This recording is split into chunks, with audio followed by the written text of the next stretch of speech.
I'm not late. Hey, listen. Hey, I have a good reason. All right, I'm not late by a couple minutes. All right, I have a very good reason. Uh, I was um. Listen, I was a boss in Black Myth Wukong, and I had to take care of it. I got him second try. Super cool. And there was a 5 minute long cutscene, man. All right, listen, I can't control that. All right, the cutscene was long. I did. I beat it second try. I got good. It's just that cutscene was long, man. Fuck. All right. Now I'm gonna do the usual thing. Check the audio. My phone isn't cooperating. Check the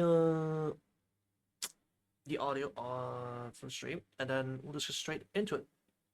The game watch cutscene tomorrow. No, I couldn't. It was important. It was important lore stuff. Also, if you haven't played Black Myth Wukong, it's very good. It's a very good game. Let's see here. All right, let me check the audio like usual. We sound good. All right. Let me just put this here. Put this here. I've done any monkey business? You should. It's very good. All right, chat. I'm sorry that we're slightly behind schedule, but it's fine. All right, it's fine. Thanks for joining us, Go, Ane, and everyone else. I'm burping. All right. Kagetsu Tohya Production Notes. Think peak DLC, true. There are about 200 of these messages. There are also hidden characters. Try many times. On certain days, there are special messages. On certain days? Wait, are you saying they made messages for, like, Easter and Christmas and all that? How does it even know that? Does it track your in-game, your fucking computer clock? What? How does it even know that? Yep. Also, hey, man, thanks for joining. There you go, man. Look, you got your badge. Birthday, too? Oh, sick. I missed it. Fuck. You got your badge now. Here's your little badge. You've been here so long now. Yo, you've been here so long now. You've been here since, God, since Mahoya. Probably before then, too. So, it's like, gotta give it a badge. Those who've been here long enough. Um, I was thinking, do I want to check out the clock thing? The birthday thing? But you know what? I'm not going to mess with the clock to find out. I'm just gonna go. So, do we read 10 Nights of Dream, chat? Do we read this now? Because this is gonna be the whole stream, right? So, we just read this. I say we just read this, right? Live whenever you want. I'll read it now, because I do want to know what this is. I want to know. Now we're actually reading this, because we couldn't read it last time. My hair clings to my back. Perhaps I've just grown used to this waiting, but lately I often find myself feeling down. My mind's filled with dark anxiety. I can't even manage any wishful thinking. Instant getting constant. Well, they revealed obviously the one character we're getting for Star Rail, which is Archer Emiya. That's revealed. We heard his voice. So that's happening. He's gonna be a summon character, 5-star. That was the whole animation played. Um they revealed a like Love, Death and Robots, that studio, they're doing another set of episodes, 15 episodes based on video games called Secret Levels, and there's Armored Core, there's God of War, there was Mega Man. I think there was a Ghost of Tsushima episode gonna happen. From the looks of it, also the Armored Core episode is gonna have Keanu Reeves, which is pretty fucking cool. And I mean, and some other small games, kind of just unless you see them, it's not something I'll bring up. It was fine, to put it bluntly. Gamescom was fine. It was fine. Something whispers to me that I long ago lost the person I wait for. That this warmth that lingers on my breast is just an illusion. In that case, I'll also take this burdensome hair and cut it all off, I think. The way things are now, I think that might not be a bad idea after all. Who the fuck? A story for the evening. Okay. Story for the evening. 1-7. The beginning.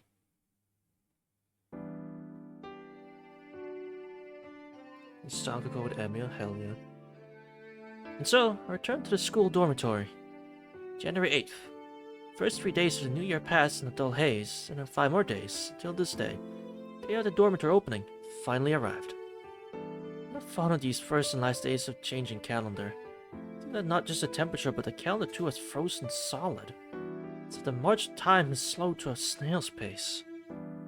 To my impatient self, this dullness affects my temper. One gloomy sigh. Winter break. I felt longer than the entire summer vacation. Still has 2 days remaining. During Kohaku's vocal and Hisui's wordless suggestions to remain on the estate until the opening ceremonies, I returned here to a dormitory as soon as I could. Marius was truly unlike me. The person who should have returned did not come back. Wasn't that idle time was painful. Rather that I grew to hate myself for becoming used to that idleness. Thus ran away to this place where the person I wait for could not be expected to appear.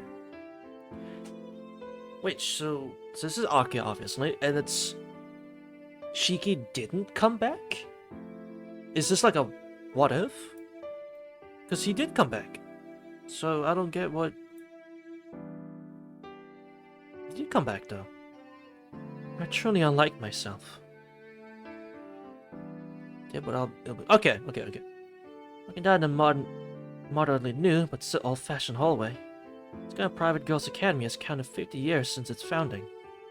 And this dormitory has counted about as many. School buildings were renovated years ago to give the appropriate outward appearance for a noted boarding school. He did? I guess he did? Yeah, I think he did. This dormitory as yet maintains the same wooden construction that it had 50 years before. Although that was true only until last year, and now the reconstruction of this dormitory proceeds bit by bit. During this winter break, the dormitory started being rebuilt from the first floor up. By summer, reconstruction will be complete, and I suppose that will be farewell to the old building. This Coming Girls Academy generally requires its students to live in the dormitories. Most of the student body has lived here. Surrounding the dormitory is a grove of trees. As that grove is basically a high encircling wall, there are only 2 gates of any size to allow passage from the grounds to the outside. Engraved on the main gate is the phrase, "Ban all youth, ye who enter here." A phrase which I think I have heard something similar to before. That phrase sounds fucking horrible. The truth of that phrase is made obvious by the end of the second day in the dormitory. Staff, who are never seen to crack a single joke, may seem quite caprarious at times, but of course that graffiti was carved by some graduate. Okay, so this place sounds like it sucks. That hot chocolate is hot! Who the funk it? Fuck, that burned my fingers. Nice.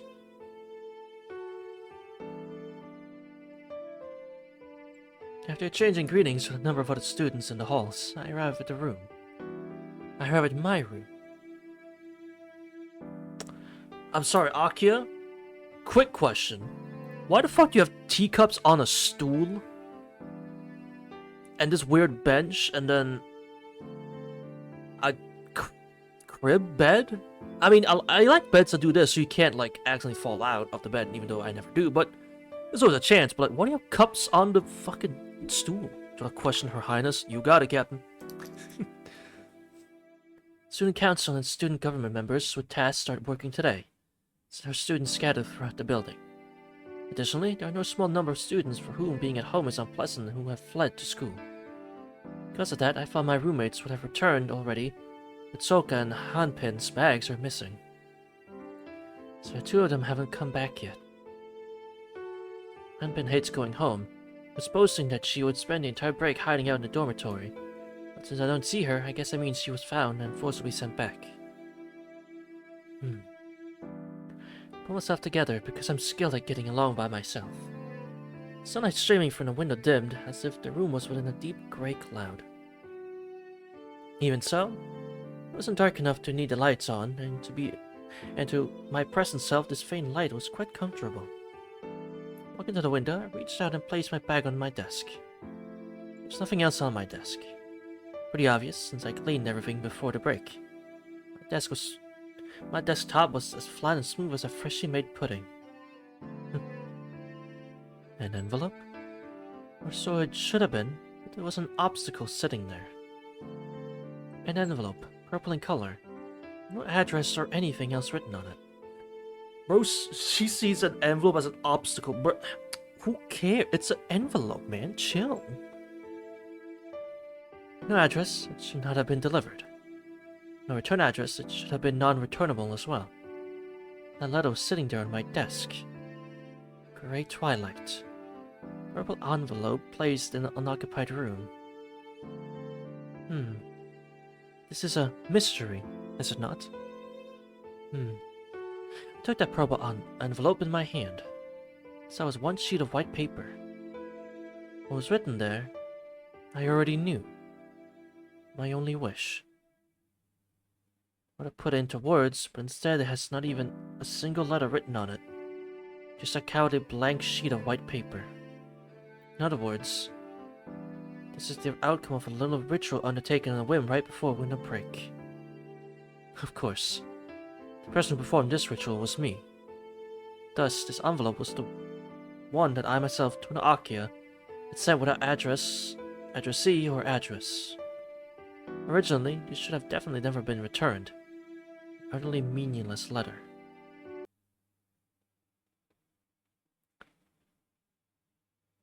She sends letters to herself.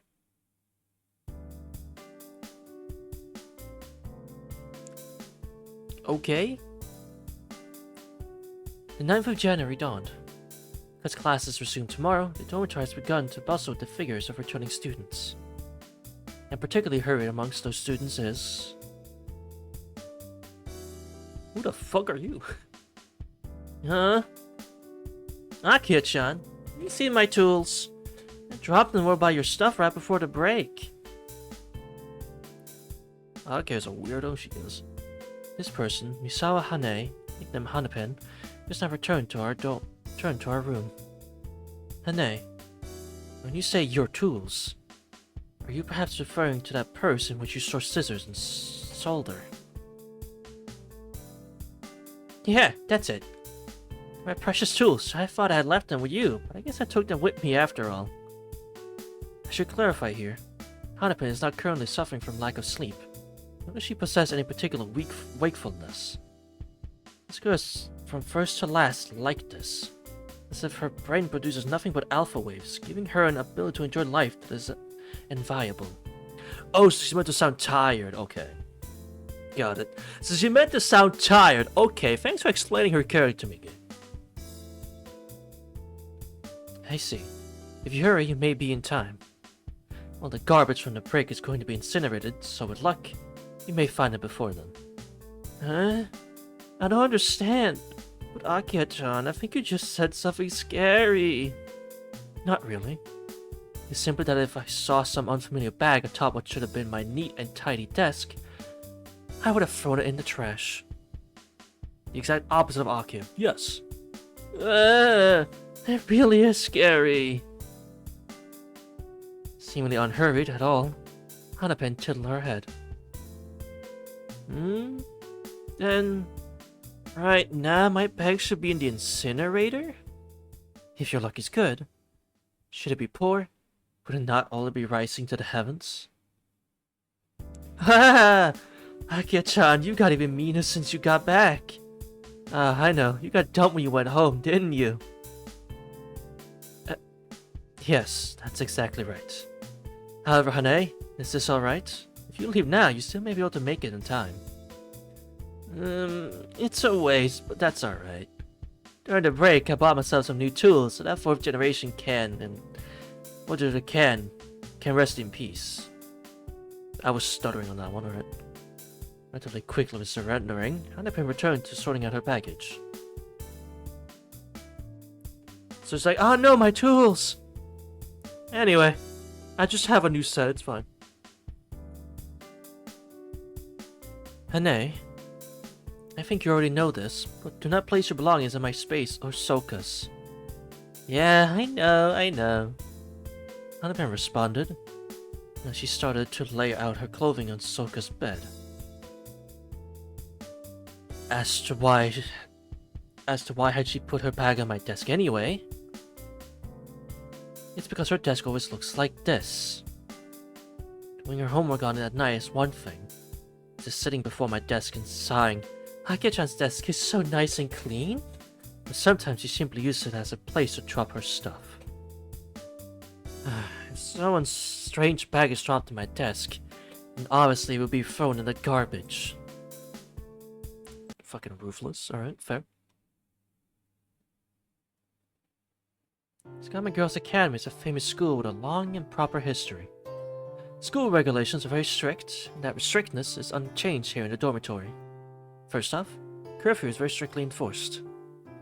Those with club activities must return before 6 p.m.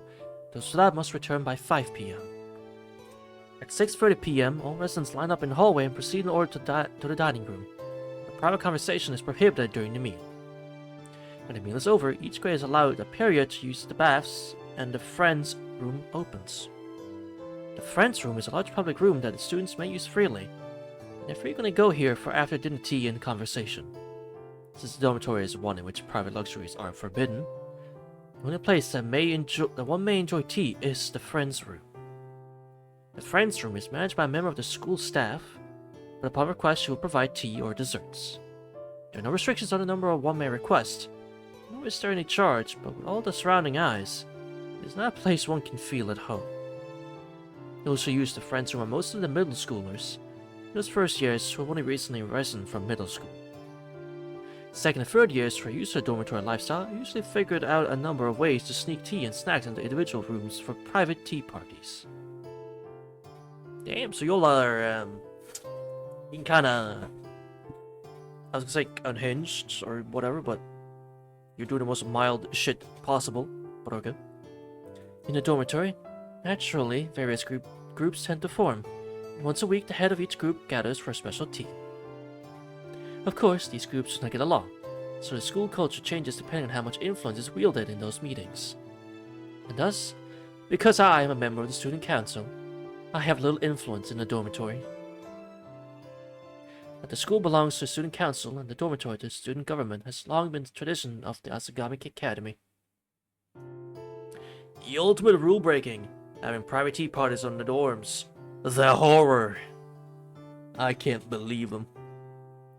In these ways, everyone passes 3 hours of free time before retiring for the evening.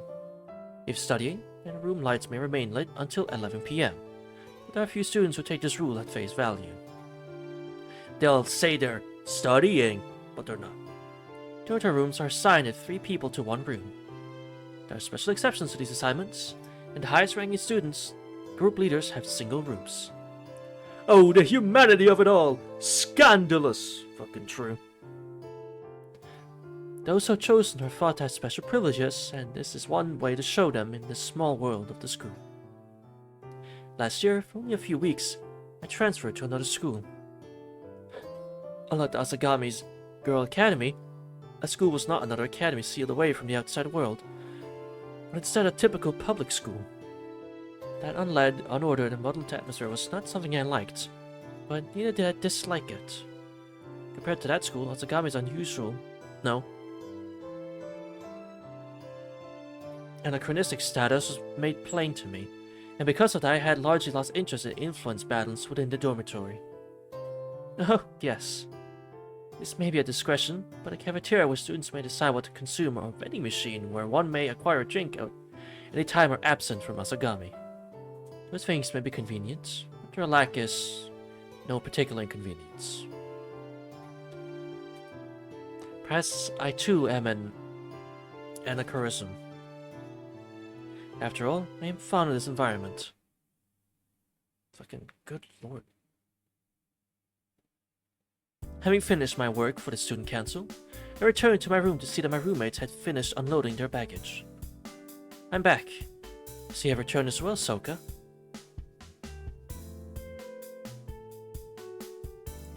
That's not how a side view works, man. But okay. This looks so cursed. Holy, that looks cursed. Who the... You look like... What voice do I get? Yeah, back an hour ago. Was it a Sonic character? Fucking A. When I returned and saw the mess Hane had made of the room, I grew depressed. Damn. Soka said in a deep, uninflected voice. Deep voice. Got it.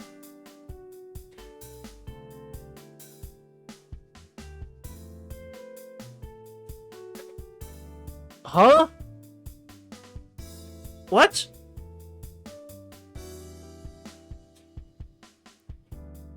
What? We found it, guys. The Tsukihime. We found it! Let's fucking go! It's the Tsukihime! There he is! What the fuck? What? Not he. It's clearly she, because this is girls' school.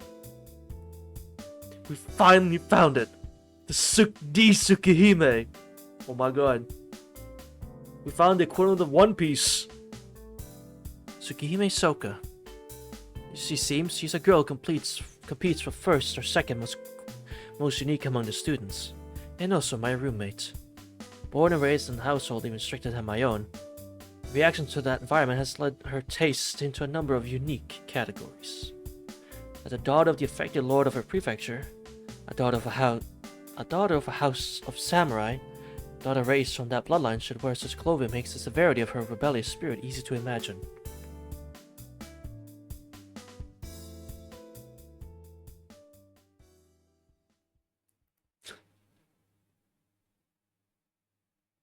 Thought you were slick, weren't you? By those clothes, you returned from a concert. We're getting rid of the stress you accumulated at home. That's right, but that place I wandered into was terrible. Now I'm even more stressed. I don't have a Western style as a true way or anything. I should at least be able to tell the difference between rock and other categories of music. Soka gave another gloomy sigh. At this point, I do not think I should have to explain, but this girl is just as much a rocker as she looks. There seem to be these punk and heavy metal categories, but I do not know those sorts of details.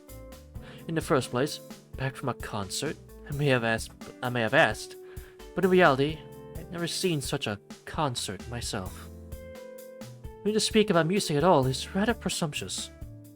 We get it, Akiha, you're boring as fuck. Kidding. It's a joke. It's a joke. It's a joke.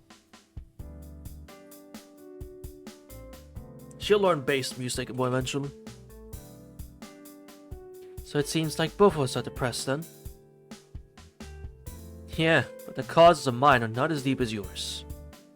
I can lick my wounds and be healed, but Tona, your wounds won't heal no matter how long you lick them. Casually, Soka commented about a rather sore spot. I guess so. Answered in a similar light tone and crossed the room. Sitting in my own seat, I pulled out a roll of surgical tape. I began to cover the cuts in my fingers one by one. 1, 2, 3, 4. At this rate, tomorrow I'll need to get a new roll from the clinic. Wait, what do you mean cuts on your finger? Aki, what the fuck are you doing? Then, how the two of you finished unpacking, Soka. Never had much baggage, but Hane usually have a mountain to unpack. That's right, but everything's done. Instead of the heartless Akiha-chan, So-chan helped me in this short time it's tidy. Triumphantly post Hanpin.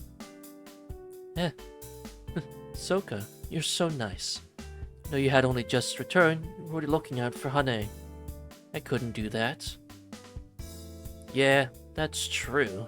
No matter how she tries to cry to get her way, I don't give in. That's probably the reason I'm said to have the second coldest heart in the dorm. Is that so? But if So-chan is the second coldest, that means Akiha-chan has the hardest heart? Hold it, Hane. Don't be so rude. Among the underclassmen, I'm known as the helpful senpai. The ones I had no sympathy for are those I like. Are those like you and Soka. Kinda rude. See? Right there. Right there, meaning what, Soka? That's why you're the only one in this entire dorm who can ignore Hane. Tono, if someone has any faults, even to a child, you show no mercy. Soka made a shocked face. She declared that no mercy line. She may have been rude to say it, but it is the absolute truth. So there's really nothing I can say in return. The middle schoolers like to say that the ghost of the Seven Mysteries isn't as scary as Tono-senpai. At this rate, by the time you're a senior, they'll be using your name as a charm against demons. Went Soka, a very masculine chuckle. But that is funny. That is funny. Ironic. Ironic indeed. Oh, Soka, you don't even know the half of it. Is that so? Using me as a charm would probably backfire, however. Even she knows. Ironic. Cutting short this conversation, this time I pulled a compress out of my desk. At times like this, Soka might be trying to clear up my depression. But just talking with her is a fruitless effort. That reminds me. I had something to tell you when I saw you, Akiha-chan. When Hanpin, she whirred over some thought. However, she's doing it again. This forgetfulness is nothing new, so if you pay any attention to her, you'll be waiting till the sun's arisen. Soka said, quite truthfully, while otherwise ignoring Hane. I was busy with treating my cuts, so when she's calmed down a bit, I might listen to Hane. I am shocked these three get along in any shape or form. Holy shit, how do these three get along? Damn. By the way, Tono, what have you been doing? You can't tell from looking. I've been treating my wounds. I can see that. What I'm asking is where you got those cuts. Doesn't mean another battle in the dorm's pecking orders coming to a head? Soka looked relatively serious. I guess to her, the Tono Akiha that quarrels with the upperclassmen does. Involved in deeds of daring and cruelty. Of course not. You are utterly wrong, Soka. If they had that sort of courage to begin with, then during the elections, I would have seized control of the student council. That's the truth. With a chuckle, Soka withdraws her guess. Why would the upperclassmen act... Huh? Why would the upperclassmen acting like bitches help Akiha-chan? Normally, wouldn't it hurt to get into a fight? Base. Base. Yo, Hane, you're pretty cool. You're pretty cool. I like you. You're a funny one, Hane. You're a funny one. I like you. Based as fuck. Yeah, normally. But Hane, is Tono normal? She's not very open. But she's a good girl, you know? For a moment, both Soka and I stopped breathing. Are they way better than Akiha? Okay, man. You think a pond of water is better than Akiha. Alright? This is nothing to be impressed about.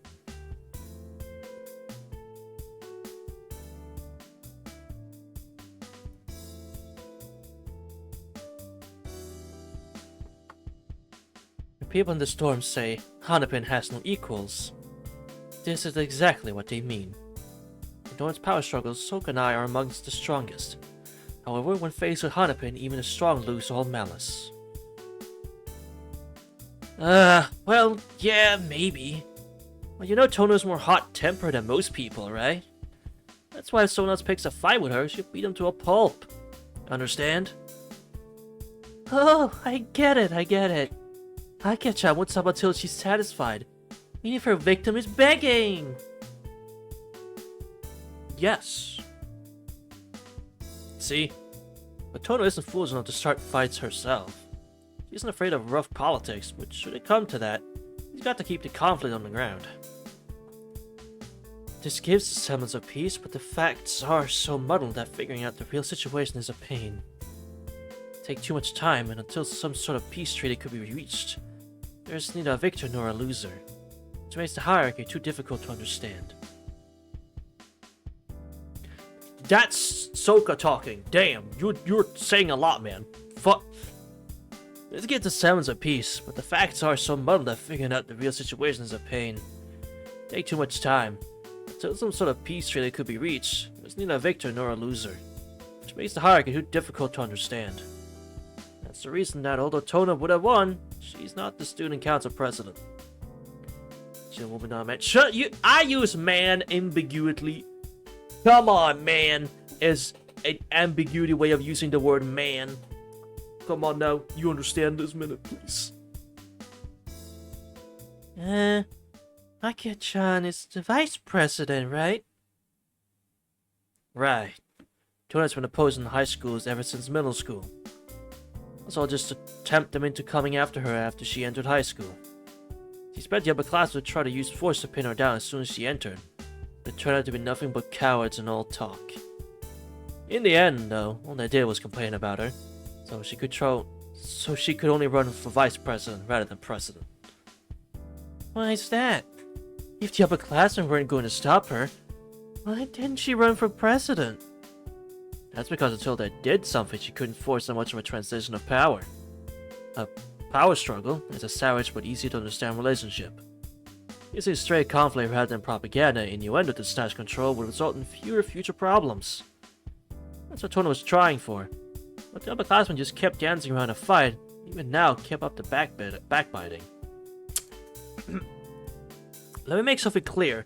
Y'all are 15 to 16 years old. What the fuck are you talking about? What the fuck are you talking about? Power struggles and dynamics and backbiting and what the fuck? Transition of power. What the fuck is going on?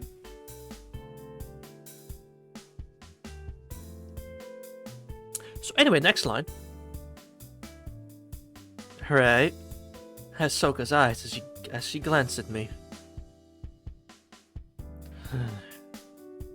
Annoying. When she says it that way, it makes me sound like the most malicious one of all. Just teen woman talk? Fucking A. When you ask what women talk about in the bathroom when they all go to the bathroom on their own, like together, this is what they talk about. Politics. High school politics specifically. What she said was true though, so I can't object. So, I gave all my attention to treating my wounds. Pulled on my uniform and began to deal with my throbbing hip.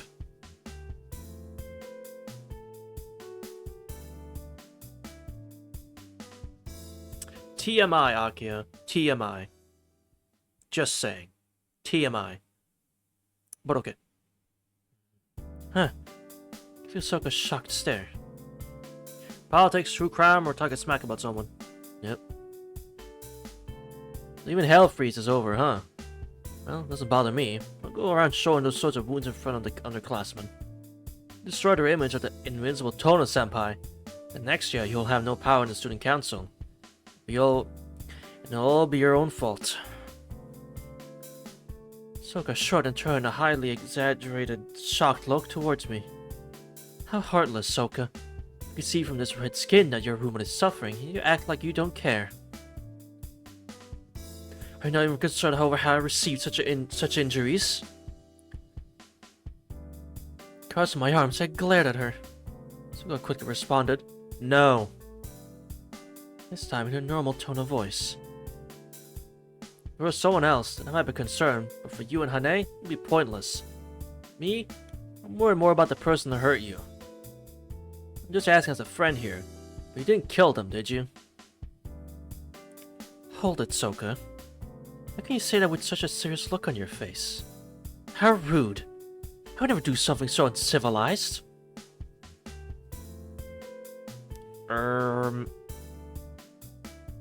Sure. Sure. There wasn't even anyone to retaliate against. I received this bruise when I tripped, that's all. I know, but it's like, sure. But it's true, she wouldn't do something that uncivilized. Still though, it's funny with the image of like, Oh, I wouldn't do something so uncivilized, but when you see all the shit that happened in the far side, it's like, yeah, sure. But yeah, of course, it was because of Ro. I didn't forget. So I gave an audible. What? A truly surprised look, as if she'd seen a ghost. Knowing that she wouldn't do it not because killing is bad, but because it's uncivilized. True. She's not against killing, just when it's civilized. About these middle schools who supposedly speak of the invincible Tono senpai. Perhaps the one that believes that the most is Soka herself? Is that true? Akiha-chan, are you alright? Suddenly Hanape hugged me. Jeez. If I'm not alright, then I would not be in the school clinic right now, wouldn't I? My hip hurts, so please don't cling to me like that. I tried to pull her off me. Whined an unhappy Hanapin. So I gave a lazy laugh and just watched I held a hand to my hip and tried to ignore the pain. Well, I do feel somewhat better. Surrounded by roommates like these, if only for a moment, I can forget about that darkness in my heart.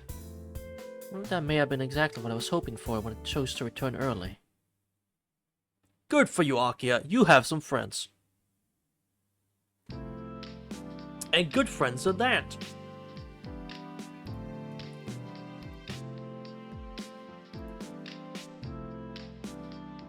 A faint wind drifted in through the open window. The cool outside air of January quickly cooled my flushed skin.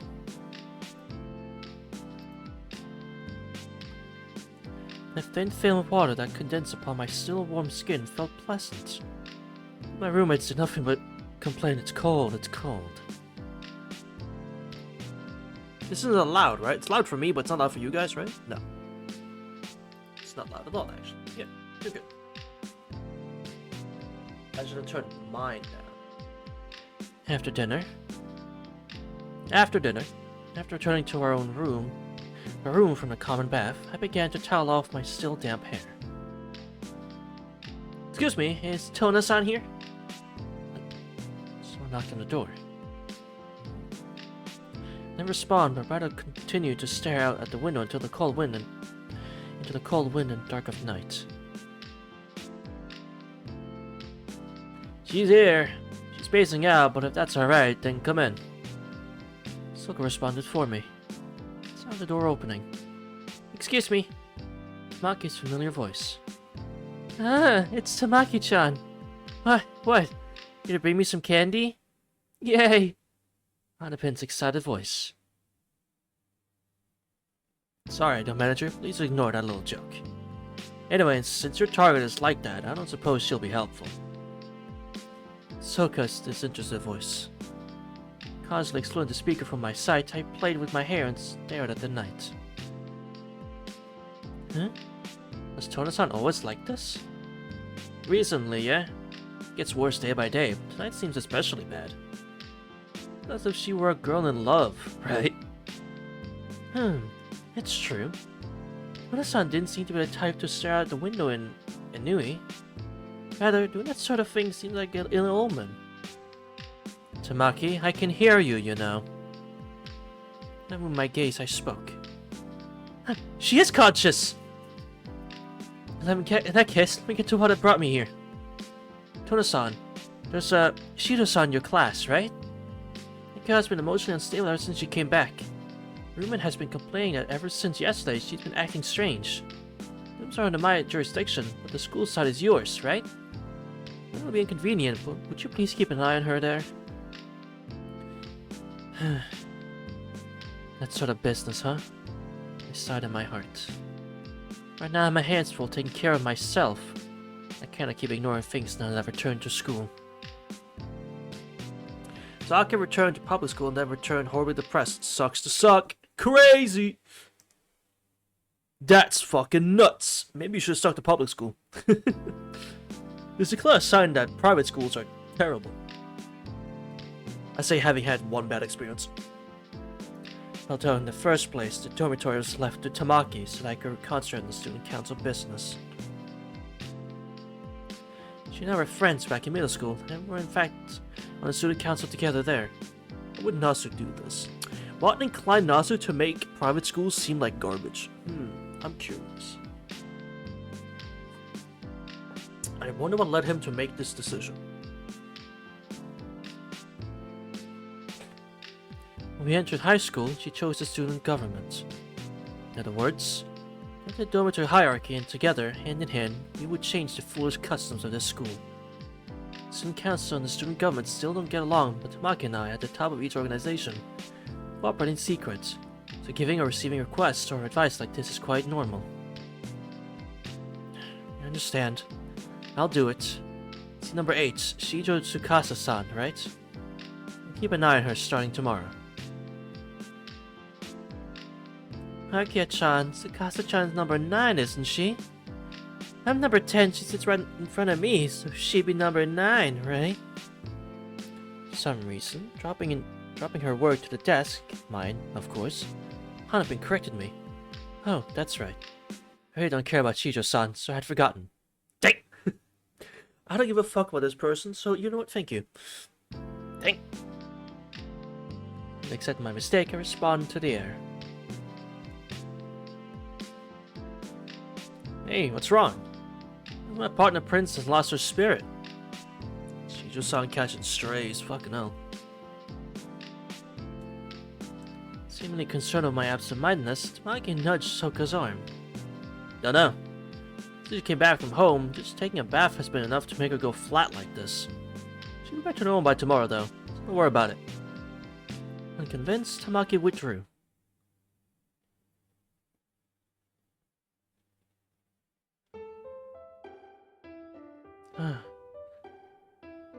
Lying in bed, I slowly opened my eyes. The air was cold. Dormitory rooms have no heating, so the wind air by itself is enough to dry the skin. My depressed side puffed faintly white. And past the autumn in waiting, having even grown used to it, now it is the middle of winter. The snow not falling, the season has entered its coldest phase. Cold. Inside my heart. Cold enough to freeze that only definite warmth. Still in bed, I looked out of the window. No moon floated in the dark heavens. Me to think tomorrow would be another dark and gloomy day. Well, if it continues to be this clouded, maybe there might be a snow flurry or two. Yeah, that would be just great. For bright and sunny, maybe my mood would change a bit. My hair has grown out so much. Excluding my proud black hair. Just 2 months spent waiting for he who will never return. Just that short time, given so uneasy I could not stand it, I left the estate to return to this dormitory. In November, from school transfer to transfer, not even a full week had passed when I fled to the dormitory.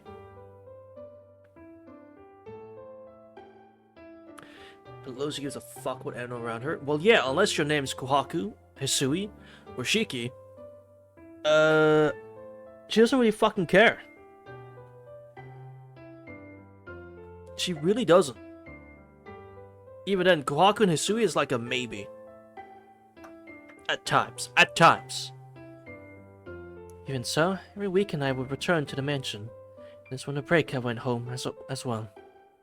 Of course, this all did nothing but make me more anxious. There's simply too many memories in that mansion. When I was in the lobby, I would come running. And when at night I felt someone's presence in the corridor, I would fly out of my room. There's always Hisui and Kohaku, of course. The person I wished to see never appeared. Nothing but my imagination. At those times, my thoughts always turned utterly cynical. I remembered it all. I couldn't stand it, so I thought just once I would do something utterly unlike my usual self. I turned my gaze to my perfectly clean desk. Yesterday there had been a purple envelope there. That was the sign of my weakness. Or if Soka said it, my girlishness. Reason I seem to spend every night sighing. That's why I wish to expel even a little of the anxiety in my heart. The fear was not that he would never return. The true cause of my anxiety, that someday, This impatient waiting would come to be a normal part of me. That self is what I fear. Oh. That's kind of sad. That's sad.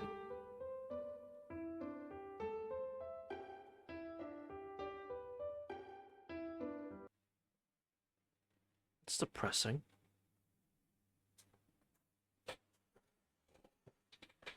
You piece it together. For when this takes place, sure haven't. Or what is going on, sure haven't. I like genuinely, I have not.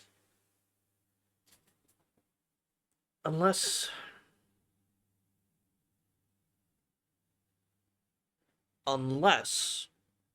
this story takes place after her route.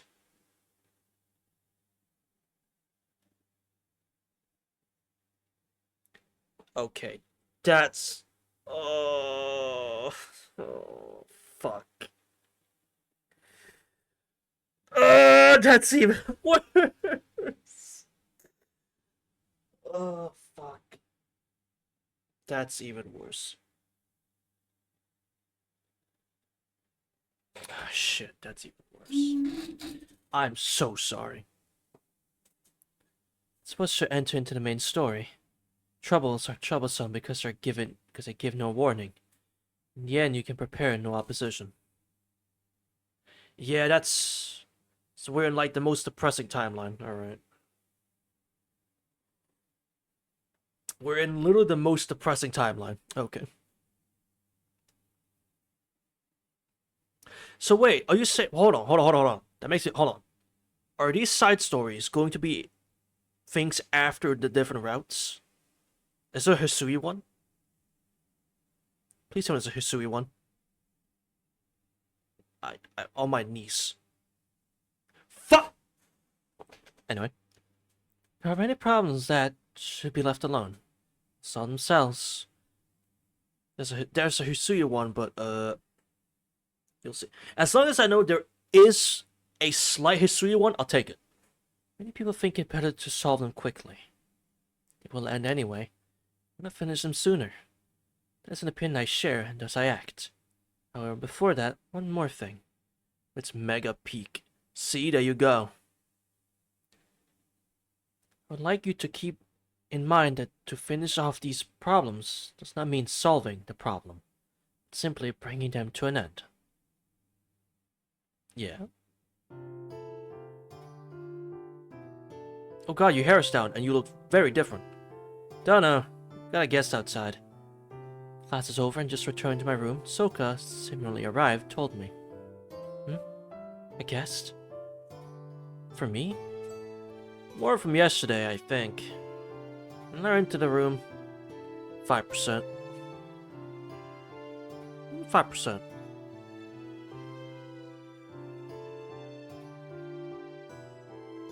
.5% peak. No shot.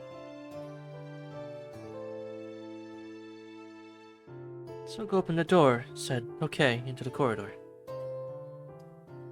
Who the fuck? Now possess a phone charger. No! Minute, no! What do you mean you have a charger? What do you mean? What happened? You don't got like a laptop or something? I'm not at my app. What, the scallop? Hey Saki, welcome to the Akiha, the post-Akiha route story. Wait, no! No! Email Minute a charger, someone! Ship him a charger, quickly! No! Thanks for joining us, Osaki. Hey. Heard shown by Soka, a student who just recently had been in the same classroom as me timidly entered. Who is Shoji Tsukasa? Someone's died already, cringe. No, someone's already dead, Saki. Shiki's already dead. This is post MC death. Now we're just living out Akiha's school life. Also, Shijo, I like your design. Cute design. I know streamers should be careful calling certain things cute. You know, streamers be catching strays nowadays for certain allegations, but I can assure you, I'm judging the design fairly. Anyway. Seat number 9, no club activities. Instead, she is one of the class staff members and an honor student. Please, have a seat. If you come to me here, then this must be something you couldn't talk about in the classroom, correct? This should be a long discussion. Then shall I pour you some tea? No, I'm fine, thank you. This is a trifling matter, so please do not concern yourself. Is that so? I thought it might be. It was polite to ask once, however, so I must finish this before it becomes such that I'm forced to leave my long-awaited tea unenjoyed. Hanging her head, Shijo Tsukasa seated herself atop a cushion. What is it, Tsukime? Suga sent me a glance like she had something to say, and she pulled shut the partitioning curtains and began to change her clothes. Well, then, what brings you here, Shido-san? I bluntly asked. Shizukasa kept her head down, not raising it a bit. She's taking a liking to the carpet design. No, she's depressed. Or scared, or worried, or anything of the above. Well, I too shall say nothing and wait a little while on her poor tastes. You like the carpet? Oh, well, I think it's pretty shit, so, you know, I guess I'll enjoy you on watching this shit carpet.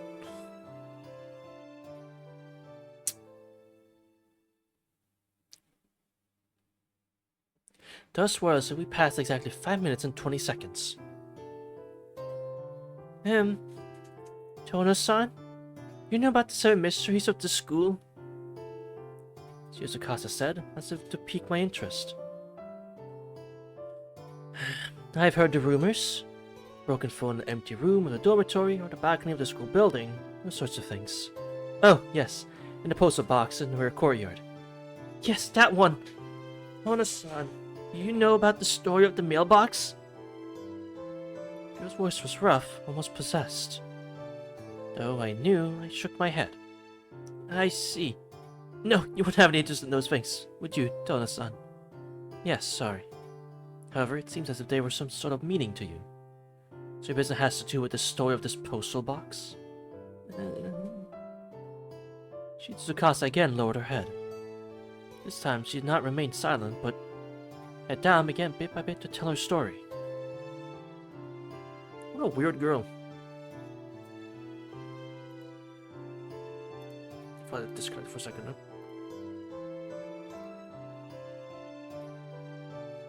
It was in all points a story of mysteries. And so it's a spring from unknown events in his old school's history, such as an embryo floating in formaldehyde in a specimen room, such as the voice of the dead heard from broken red telephone, such as an unaddressed letter being delivered and granting a wish.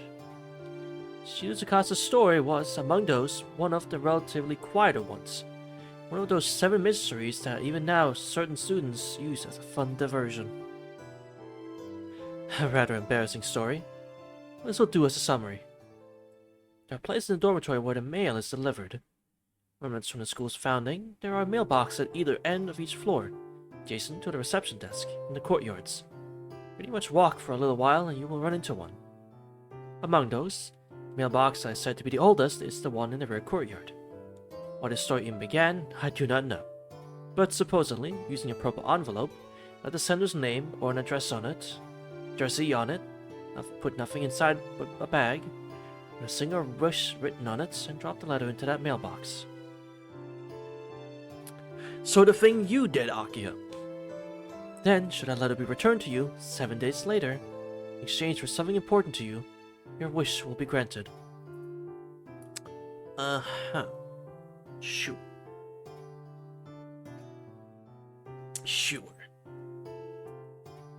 A ghost story fairly typical of this sort of girls' school. Well, I already mentioned it, but even before Shizukasa began her explanation, this was a story I knew well.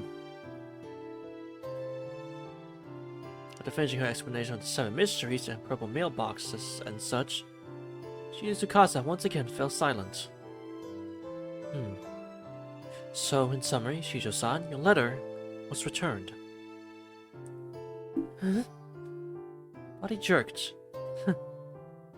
Only my problem. It'll become complicated enough, but why do I have to deal with this sort of thing again? Tono-san, how did you... Following your story, that could be the only place you were going. Leaving aside the truth or fiction of these 7 mysteries, you can't say it is not true that your letter was returned. You, Shido-san, sent such a letter and had it returned. Is this not correct? Whether or not you should believe in these 7 mysteries or not is a different issue, however. Akiha's way of talking is just like... Bruh. I don't have to explain it, it's just a way of talking. Condescending? I guess is the word I'm looking for. It's so condescending, every word. The girl cowered and lowered her gaze.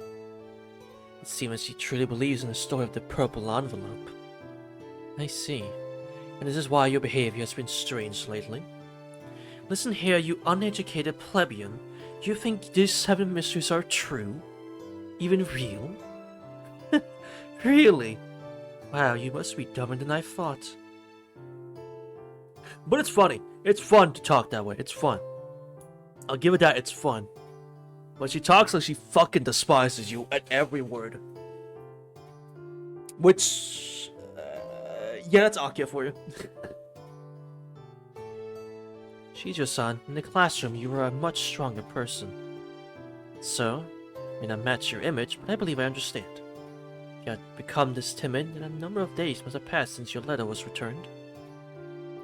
Yes, my letter came back 2 days ago. I came back to the dorms on opening day, and when I arrived, there was the purple envelope sitting on top of my desk. I see. And she is! Crazy part is, she is! Crazy, huh? Somehow, this seems familiar. Rather than sighed. Huh? She thought I was just speaking to myself. Or whatever, but she tilted her head and stared questioningly at me. And then? I don't have the ear of God, so did you just wish someone to listen to your story? For what reason did you come to speak to me, Shijo-san? She just hung her head and seemed unable to speak. Again. I am not that patient of a person.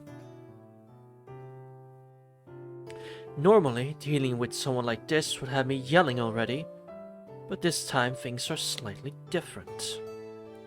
Well, I mean, it is not unrelated to me, after all, and I have some interest, just for reference, in what my colleague has to say. I'm... troubled, is what she finally managed to squeeze from her throat. I never believed in those silly 7 mysteries. It was just little fun. It's nothing more than a whim that I sent that letter. But then it came back and I'm scared. What if... And there, she again dropped her head and looked tearfully up through her lashes at me. That wish were granted, then it would be inexcusable to you, Tono-san. I want to bear out loud nothing she has to say. Back it up. So Akiha. Yeah, that's Akiha. She can back it up though when she wants to. Like, that's Akiha. She just has those times when she chooses to simply just not do it. Stated by her. As in this moment, she literally stated, oh, I usually yell at her, but I'm going to hold back. The way she's acting, I would just scream and yell at her, tell her to fuck off, but you know what? I'm not gonna do it today. I don't see... It's literally her character. She talks... Did you forget the scene when she talks all high and mighty in the Kohaku route to Shiki? And literally backs up by slamming his ass onto the fucking ground with the fucking Tono blood?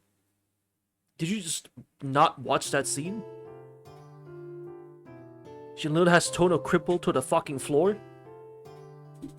And he had to fuck her maid to beat her? Like, did you forget about that? Did you forget about that entire sequence where Shiki had to cheat to beat Akiha because she can back up all her arrogance and might? That's crazy. Blood dead as hating Akiha for no reason, despite having the context. Crazy. Anyway, Shizu-san, perhaps you could order your thoughts a little more. At this rate, it'll be supper time before you finish.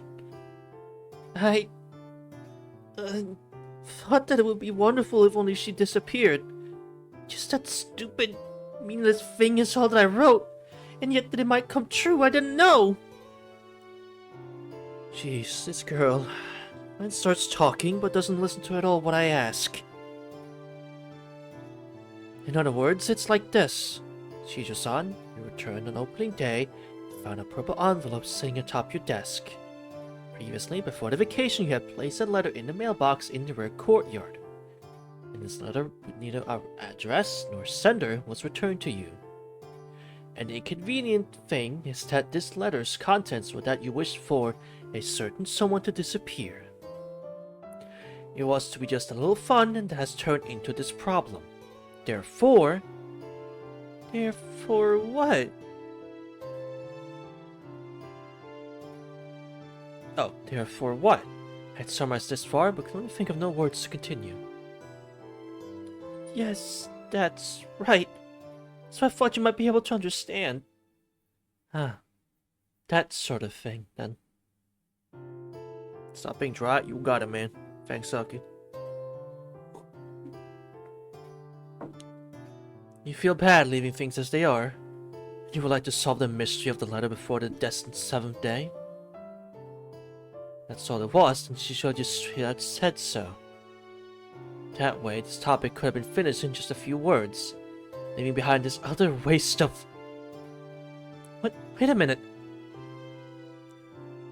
Wait a minute. Why should I need to plunge headlong into solving your confusion? But, Tona-san, ever since middle school, people have said you're not scared of these things. I only have 4 days left, so I thought that maybe it would be alright if I came to talk to you. Again, looking up at me with scared eyes. Seems my imagination, or is this girl more afraid of me and whatever might happen about this letter? In many ways, this is a truly unflattering conversation.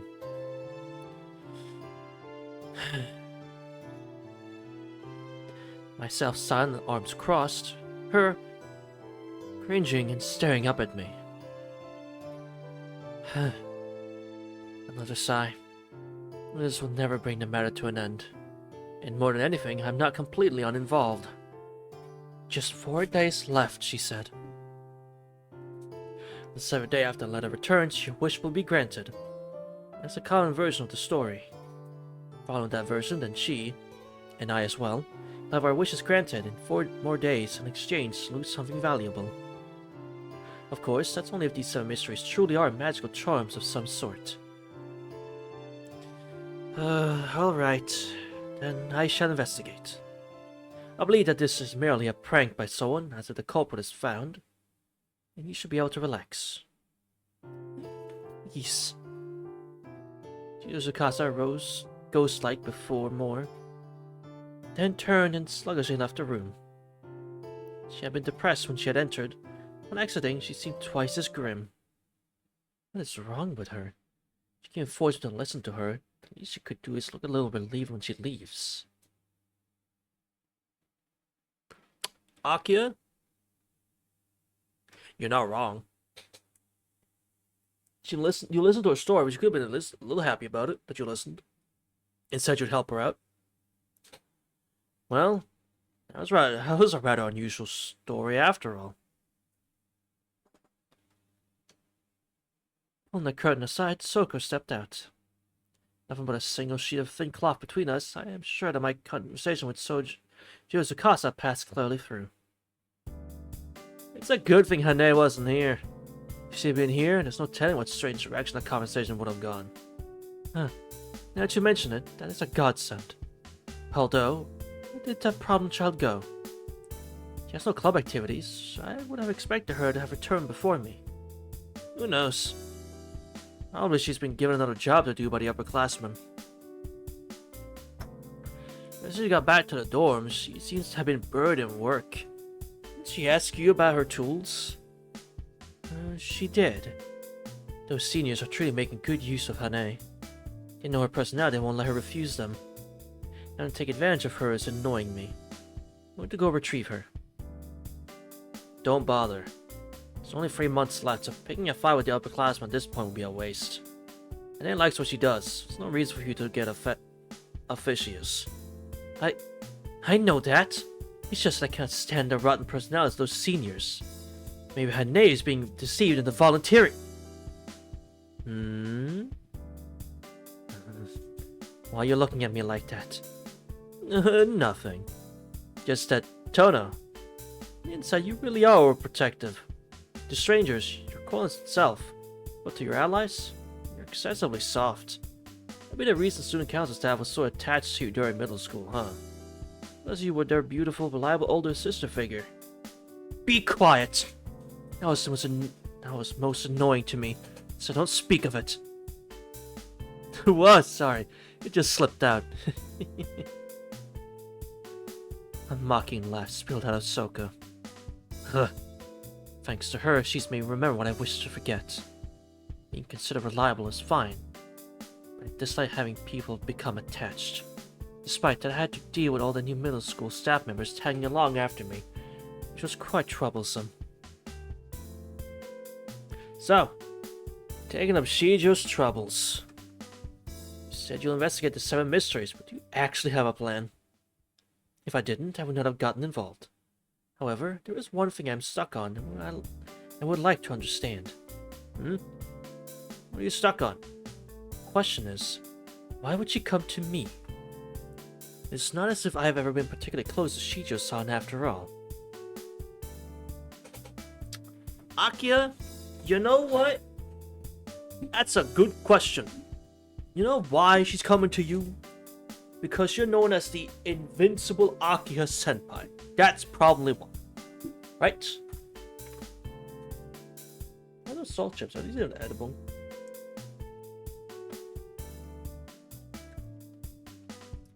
Kinda.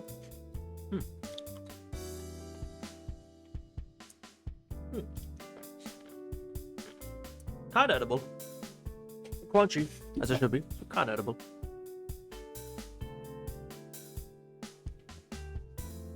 I tapped a finger to my lips and stared into space.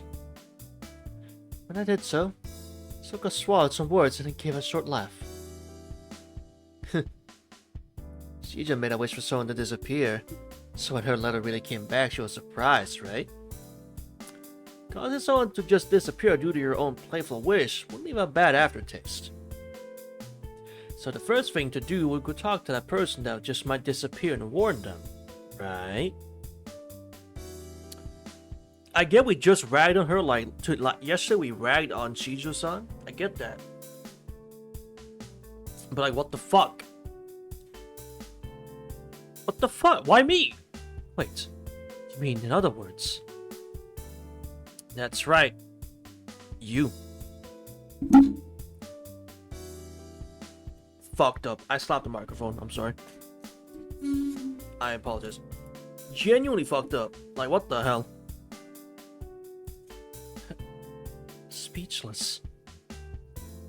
The person Shido wanted to disappear was Tohya.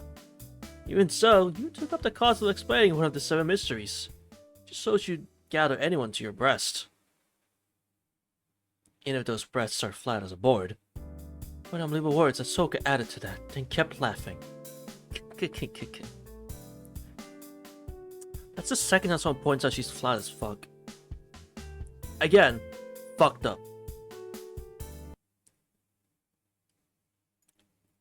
Which, I mean, I have those CGs to look at if I want a reference, but she's not, you know, flat as a board. Only a little bit. When dinner was finished and our path over, we held our customary tea session. Next topic of conversation was, without saying, the 7 mysteries. Whoa! Yo, a CG! Let's go! Hell yeah! Thumbnail material, thumbnail material.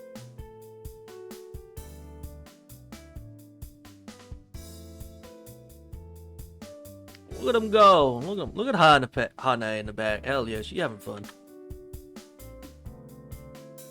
Hanapen looks mighty cute. Yeah, I like Hanapen. You go, girl. You clip those pieces of paper. You cut them with the scissors. You do that. I like Hanapen. Yeah, she's cool. It's just superstition. Soka said bluntly the moment I asked, what do you think of the 7 mysteries? What? The CG moved? Damn! Damn, we got... Yo, the advancement in technology is fucking insane, chat. Hold on. The budget increase! We gotta get both done. We need both done, clearly. Clearly, we're gonna need to get a picture of both. Damn, the budget increase, chat. Holy fuck. Eh? It's not true. 7 mysteries really are true, you know. Busily bustling around working on something, Hanapen refuted Soka's claim. Oh. Then, Hane, you seen one of these 7 mysteries yourself? No way, So-chan. You know I can't stand scary things. That's why I've never even thought of trying to see something as cursed as one of those 7 mysteries. Relax, Hane. It was going to possess someone with intelligence. Be the ones to run away from someone like you. Really? Hooray! Nah, I like Hane. Really? Hooray! I'm stupid! Let's go! She's actually dumb. You go, girl.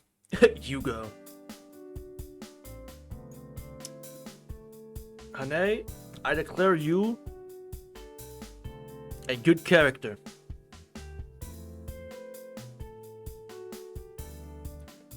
This means it's okay to cut through the cemetery on the way home, right? Soka, please stop talking to Hane. This discussion is proceeding in the wrong direction. So it is. I'm more careful from now on. You two are so mean. Always leaving me out.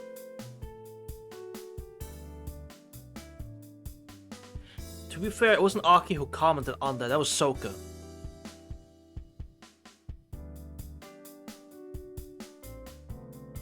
That was Soka that said that, actually, but... You know.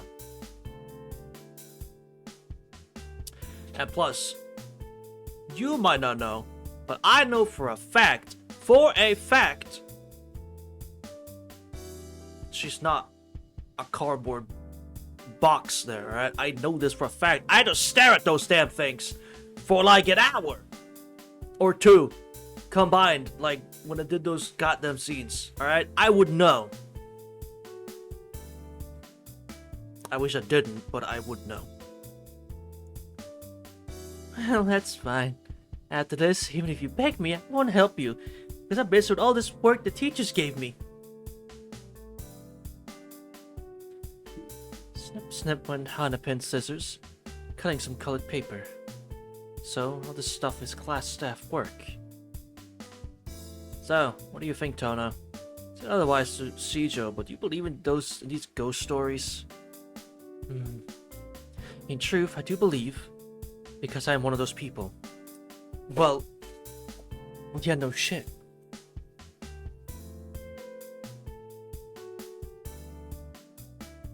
Who should believe when you're literally fucking one of them? Not in that way, but like, you're literally one of them. Yeah, of course you believe that.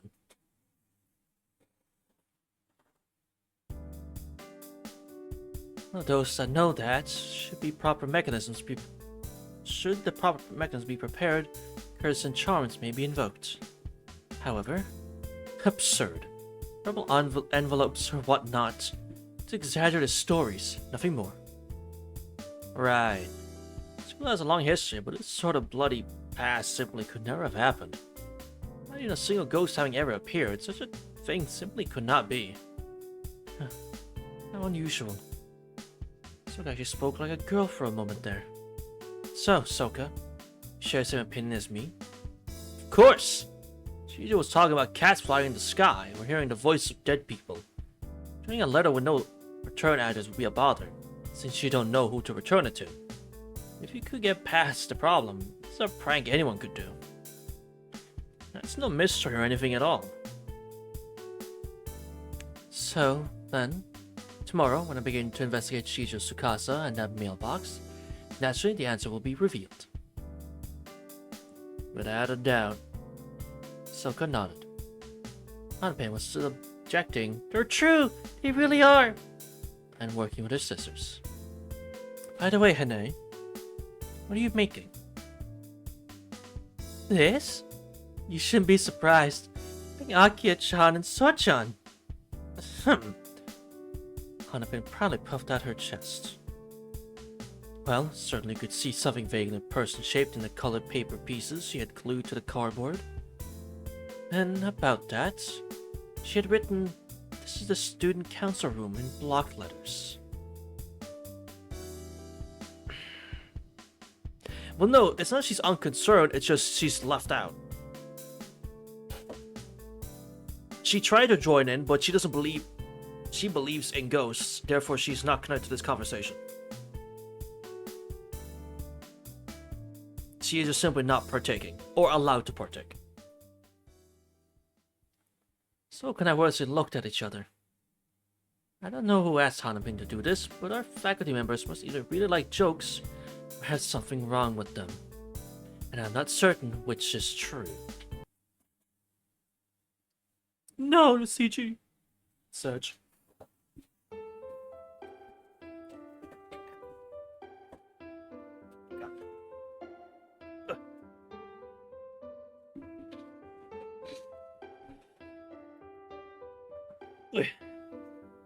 Trying to just adjust myself here. It's getting extremely warm. I gotta open that window, I think. In a second. Turn the fan on. Some more. Don't think a higher speed is gonna change anything. Yeah, it's really not. Okay. Ooh, that was loud. Again, I awoke. My insomnia was back again. Insomnia by Eve? I love that song. If you haven't listened to it, search Eve Insomnia on YouTube. That song is banger. So is the visuals, and the lyrics, and literally everything about the song. At this rate, I might qualify for a record in the book somewhere.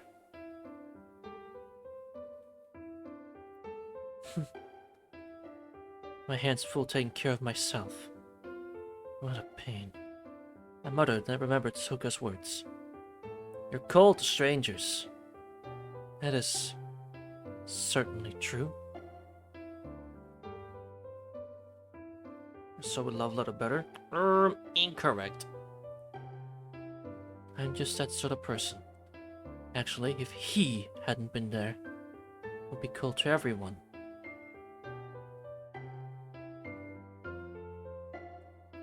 Flying Lotus.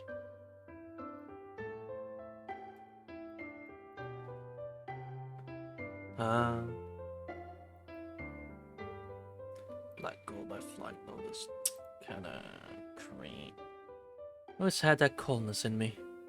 I thought it was simply impossible anyone could ever love me. Deep topics here.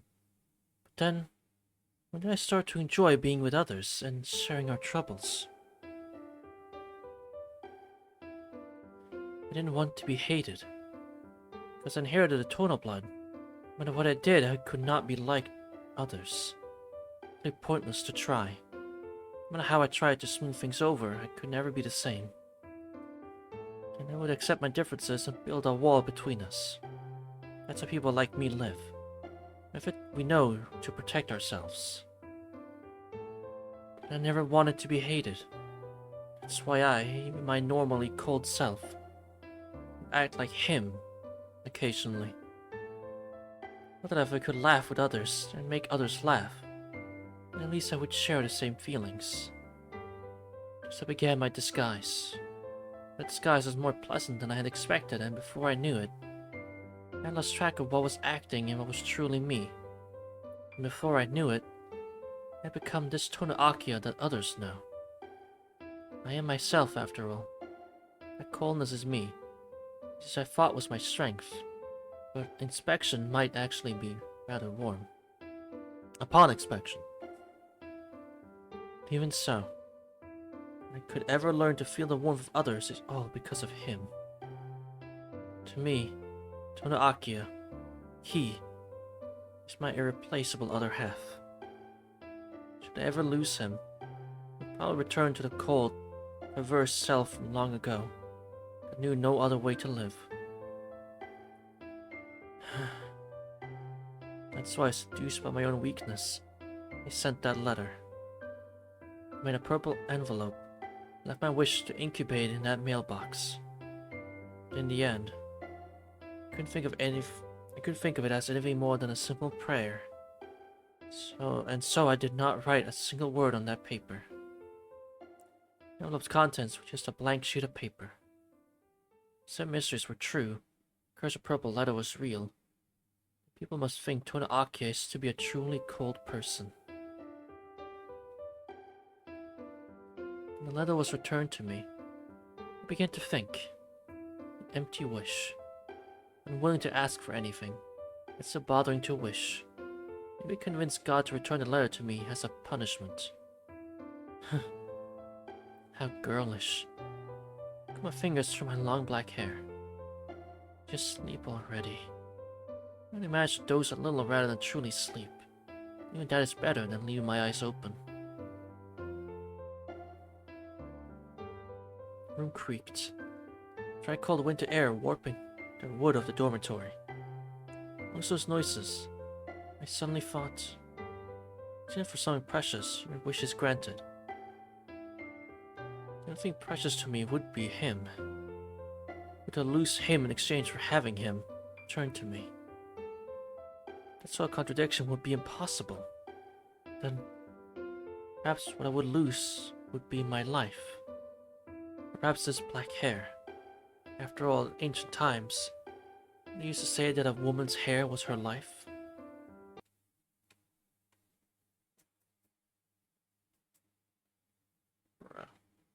Okay. What the hell? New background? Oh my god, budget.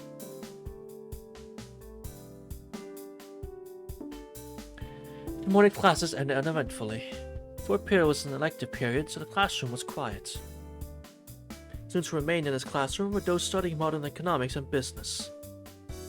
Usually these were subjects required of no one but single daughters of large corporations. Usually, that is so. This time, the number of participating students, myself included, was up to 10. Man, she's trying to be like Tohya. I mean, well, Shiki, but like... Man, good luck with that, I guess. Because that's not exactly easy to do.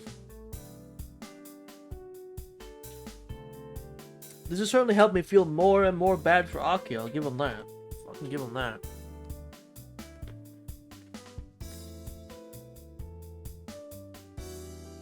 The remaining 15 people had already moved to the music and cooking classrooms. Ah, it's Akiha-chan. Are you alright? No injuries? Hanapin, who had left for the cooking classroom, returned. She was flapping her hands open and shut unusually energetically. Well, right or not, until a few minutes ago we were in class together. Why would you ask such a thing? Hair in my mouth. Nice. Well, you see, just a little bit ago in the cooking room, a bunch of people got hurt. A pot went boom! And exploded. Then people were all surprised and bumped their knees or fell down or cut themselves. I see. Those of us who never once held a kitchen knife would have all of a sudden start to play around with cooking and thus hurt ourselves as well. Wait a minute, Hane. Cut themselves, you said, with a knife? Yep. It was bleeding a lot too. Shizan got taken to the clinic even. What? She just cut herself? Yep. It looked painful. Hanapan suddenly looked dark. I'm going to the clinic. Exactly what she thought of. I don't know, but Hanapan turned and left the classroom. I see. Shijo-san was injured.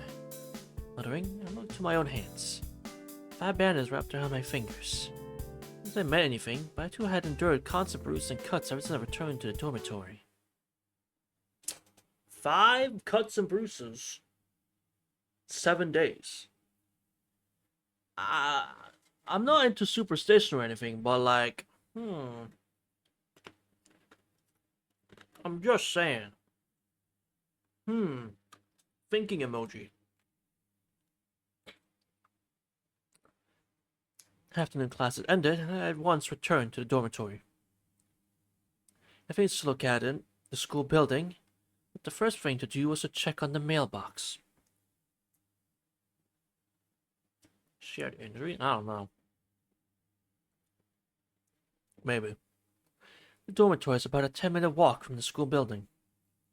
The door may be surrounded by a high wall, but since there is a direct path from the school buildings, it may be more proper to think of it as just one part of the campus.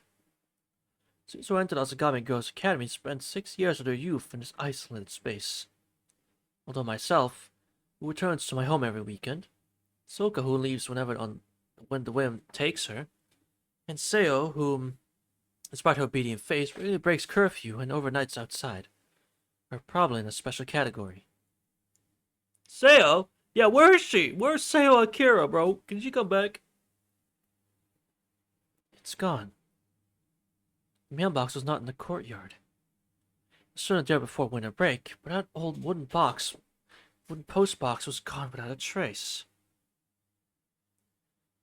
Any trace of removal?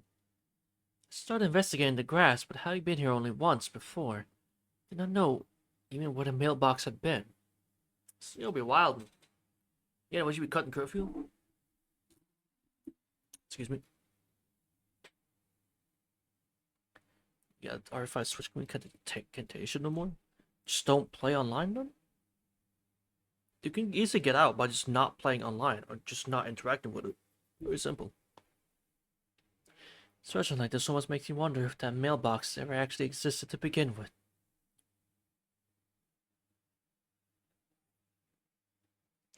It's impossible. It's just so old that someone decided to remove it as all. Drawing that conclusion, I returned to the school buildings.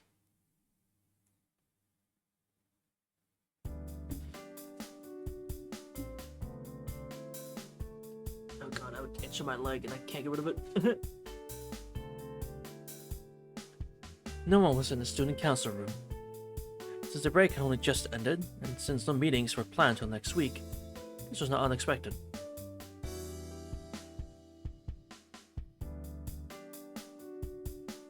Huh? Lothar got... Alright. Let's not forget everything else he's done aside from saying, you know, that one thing. Let's not forget everything else he's done as well, so maybe not say that. No surprise. If Kagase were here, it would be helpful. Everyone still seems to be recovering from their vacation. Certainly a first-year student, Kogase is a secretary and had a matchless love of rumors. Except those other times, of course.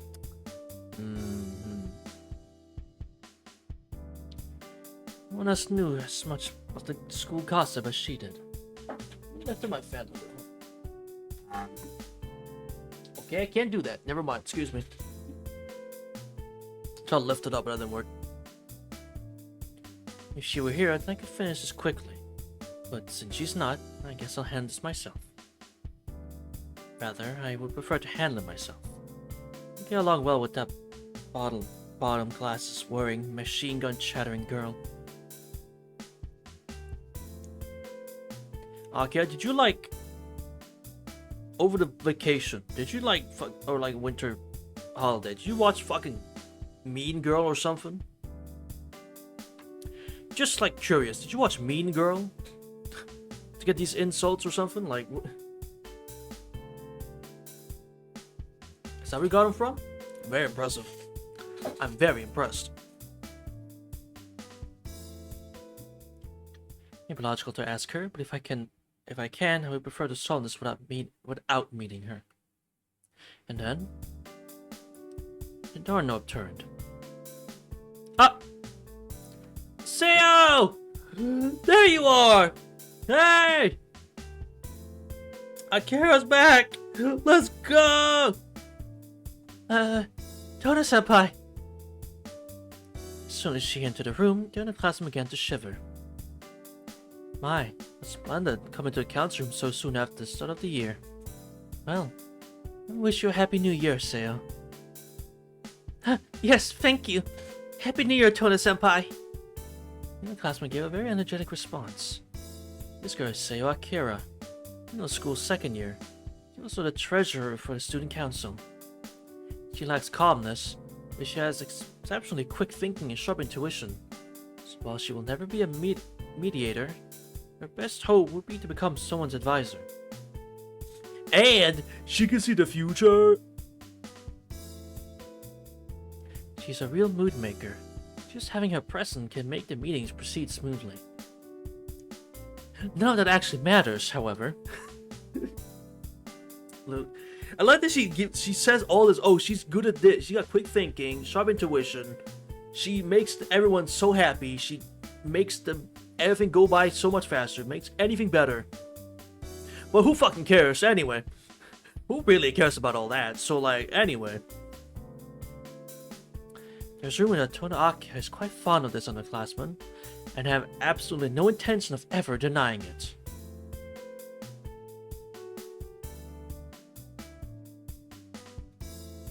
What?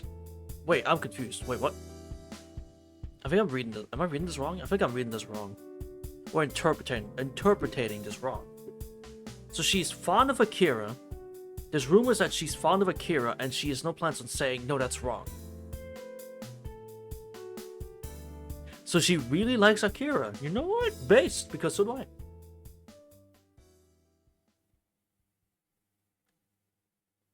She's very good at a lot of things, but she's also a bitch. I don't like her, so who cares about her good qualities? But I do care about Akira, so no, the qualities matter. I had indeed taken a real liking to Seo's nature, which was somewhat like a small animal begging to be bullied, or perhaps tamed and broken. Okay, I was gonna say, there's gonna be some fucked up way you look at this, Akiha, and yep, there it is. Okay. Huh? There it is. She's someone begging to be bullied, and you like her so much because you just want to bully her. Okay. Tona-senpai, what brings you here today? I don't believe that any student council activities have started yet. Me? I have someone to look up, so I came by. Well, this is quite convenient. Only the story might be better known among the middle schoolers than the high schoolers. What story, Tona-senpai? You needn't look so eager to flee. The story doesn't really have anything to do with you, so you may as well relax a little. Yes, I will, said Seo and stiffened her back. I said relax, and she becomes more nervous for some reason. But I'll let that go for now. Fun fact, Akiha's weird sadistic fixation on Seo never developed. She just wants to dom her. I smell...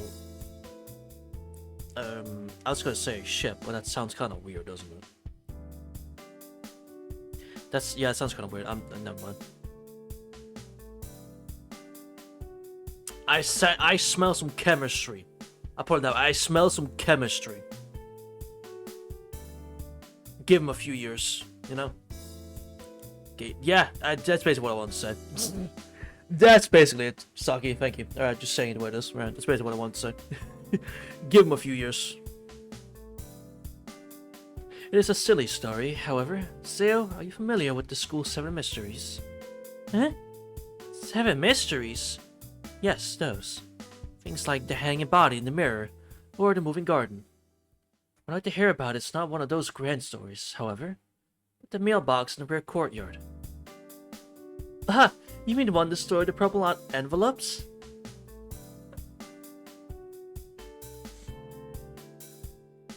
Saki! Cut! Saki! She is a second year.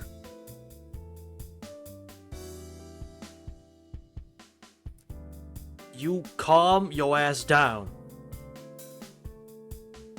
You calm your ass down. I forget, I'm sorry, but freaks. Freaks! All of you!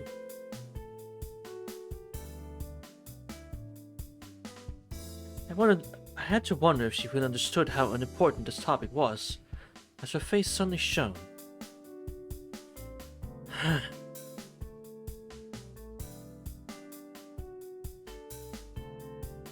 Well, we're just gonna say it, Akiha. Yeah, you like this woman. You like this girl. Alright. You like her. Alright.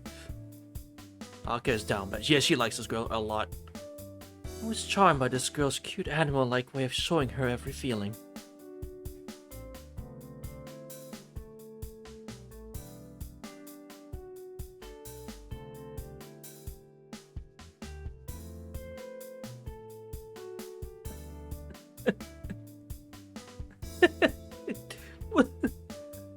Teo, I'm so sorry the family you've gotten involved with. I'm so sorry. Fucked up. Just seeing the girl this innocent makes me want to torment her mercilessly. So I try to sadism that my reason is forced to keep suppressed. Yes, that mailbox. What Nasu mean by this? What Nasu meant by this can only be one thing. And I'm going to teach you what that one thing is. You know what that one thing is? Not this. That one thing is this.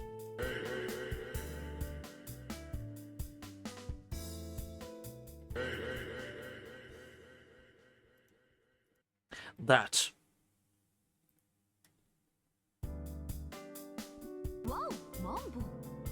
Maybe. Yes, that mailbox. Are you familiar with that story, Seiya? I wonder. When it was originally made to receive questionnaires and feedback for the school administration, but how it became one of the school's 7 mysteries, I don't know.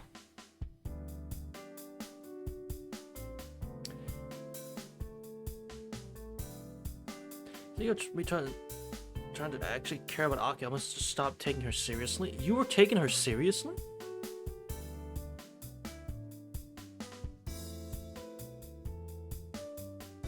Damn. I'm kidding, you're supposed to. You're supposed to take her seriously. So that was something for the school administration. I'm impressed, Seiya, that you know such a thing. It's a bit embarrassing, but the truth is that I found out about that when I was made to clean up the old school storeroom as punishment for breaking some school rules. How can you hate 1%? No!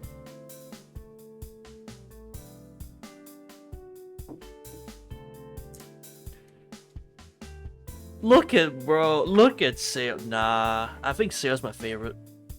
I think Seiya might be my favorite character in, like, that's introduced in the expanded Tsukihime-verse here, with plus this and Kagetsu Tohya. I think Seiya might be my favorite. Which, she's just Seiya from K&K, basically. Which is so weird. That's still just so weird to me. You know how the dorms lights out time is so early, right? That early, there was no way I could finish my paper on time. So I was working in one of the bathrooms when a teacher found me. Happy or embarrassed, I smiled widely. Gotta be careful. This one is dangerously cute. Akiha, I swear to God! I might need to make a commission. I have a commission idea, I might have to fulfill it. I don't know. I'm gonna write it down. Seiya, run. I might have to write this one down, chat. The Noelle, my other Noelle one might have to be put on hold. Saki, what do you do? Saki, you think I'm gonna do something fucked up? No, it's gonna be wholesome. the foot. You'll think it's such bad thing. It's a wholesome one. You fucking freak. Yes! You fucking freaks. God damn. Is she going to sail free someone? Oh, they're free on playing cards? You're right, man. They should play like a game of cards or something. That kind of threesome, right? Just game of cards.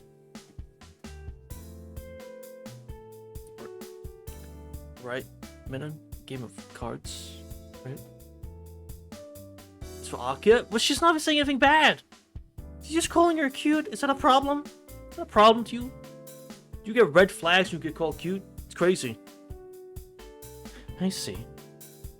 What you were doing isn't important, but you got punished. And for the punishment, you were told to sort through the old postal items. Yep, that's right. The teacher I was working with at the time told me all about it. Originally, that mailbox was used for students to make demands on the administration. It wouldn't be bad if it weren't for two previous admissions of sadistic tendencies. True. But still, this relationship is adorable. However fucked up it may be on the one side. That's why the sender didn't write their name. Just like you don't write your name on a survey, right? I see.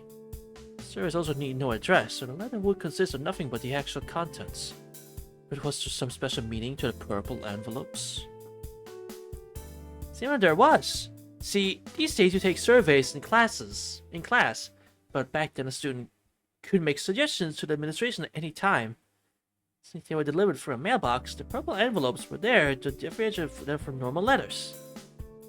So, then any letter with a purple envelope was co-signed to the faculty room. That makes sense. When I became one of the 7 mysteries is still unclear. At least I know where I should go next. So, then... well, the letters that have been received should be in the storage somewhere. In the library? Yes, that's right! Secondary library, librarian's office. I think they were on the lower shelves on the eastern side. I see your memory is as impressive as always. Thank you, Seo. You've been quite helpful. No! Seo, come back! Come back! I can't believe Pika's left. Pika's left the building, chat. Thanking Seo, I left the student council chambers. From there, I returned my feet towards the faculty room and, brandishing my powers as a student council member, I acquired a key to the library. It was dusk. Less than an hour remained until the dormitory's curfew. Used a little time to begin my investigation, but it should not be insufficient. There were no other people in the secondary library. Originally, this was a school storage room that had been upgraded to a library, so it was unpopular among the students and had few customers. Although I shouldn't be saying customers here. What is it muttering? I crossed the library. Brandon's office, Seo had mentioned, was in the back. Eastern shelves or not, there were no shelves anywhere else. Well, if there had been any other shelves in the room, no one would be able to take care of them more than a single step into the room. As it was a bit oblong and about the size where the bed in my room only might fit. There it is. Open the box on the lower shelf. Presented with a world of purple. Within the center, no address names. Purple envelopes were everywhere. A quick estimate, there couldn't be fewer than 300 of them. Well, this was a possibility. Bruh, that is a lot. Curses, or rather wishes, may dwell within. Meaningless. Nothing more than the varied wishes of the masses, here collected and, should they ever be brought to light, would surely produce nothing but regrets. But beyond that regret was hope, and by the grading of all these different types of desires. Smoldering for long years, only waiting to be seen to burst into flames. That exact moment, I would have given up. Honestly, same. I'd seen all the letters and be like, I'm good. However, in the first place, the school lacks that sort of conflict.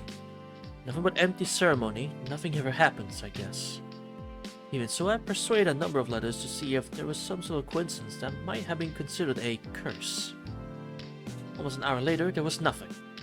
She wasted an hour for nothing. Good job, Akiha. Another sigh.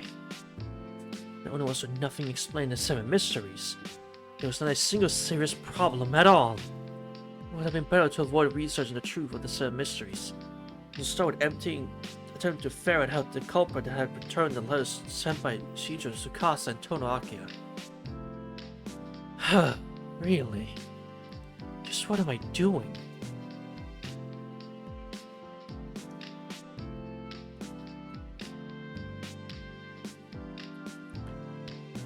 Even though I knew it couldn't be, maybe somewhere in my heart I was expecting this legend to be true. If I had my wish granted like this, would have him come back? Idiocy. Pushing off the shelves, I stood. There was a sticker attached to the boxes on the shelf. Scheduled incineration. This is written. It seems as if all these unnamed envelopes are scheduled to be taken to the incinerator room. Incinerator soon.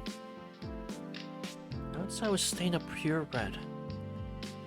Oh, no, I need to hurry. I want to make the dormitory curfew in time. So I rushed from the library, or rather, I refused to be hurried. And more accurate to say that I walked at the same speed as always. Then, it was surprising. Books in front of me. In fact, the entire bookshelf had collapsed. A quite unusual event. If I had been rushing, it would have been pinned beneath, I think. I wonder if you could call this good fortune. No, this is without a doubt a misfortune. These recent few days when my feet have slipped on the stairs and my fingers have developed mysterious cuts. I am unable to relax. Akiha? You're fucking dying. You're going to die. That's what's happening. You're dying. It's over. You're done. Nighttime, after dinner. Time to enjoy the tea and sweets smuggled in through black market routes. Oh my god, another one. What's she doing? Hey, Hene. How was Shijo-san's injury? Even Howard, she'll be fine. She'll be fine. I'm sure she will. It looked painful. From the middle of her middle finger, cutting down almost 10 centimeters, you know. The middle of the middle finger? 10 centimeters? From which end? Like the tip of the finger, so like split in two? Or like just on the middle finger? Like just sideways on it. I assume like just sideways on it. Still, 10 centimeters. Fuck, that gotta hurt. Hannibin still hadn't finished whatever job she'd been given and was working again tonight. Could you please be a bit more detailed? For example, the length of the wound or the width. Tono. Length or width or whatever. It's 10 centimeters deep. That's not a finger anymore. Soka was quite correct. If you swallow Hanpin's words as given, Shizukasa would right now be grieving over a 4-fingered hand. Yeah, I'm like, hold on, 10 centimeters, wait a minute. I'm not good at math, but like, even I know that's past the fucking finger. Hane, you do- She is stupid, canonically. Hane, I'm asking seriously here. Huh? I am serious, you know. I got a glance at it, and that was how much it seemed to hurt. Hane feels the pain of others tenfold, which would mean a 1 centimeter cut. Still, that's quite deep. That's so... I'm confused. Who's talking? Is she does she talk in third person? Cause fair enough, but like, okay. Still, that's quite deep. That's something that can be laughed away as an accident in cooking class. Yep. It must have hurt a lot. Oh. Yep, must have hurt a lot. Shijo-san was shivering and muttering. What should I do? What should I do? All while she was being bandaged.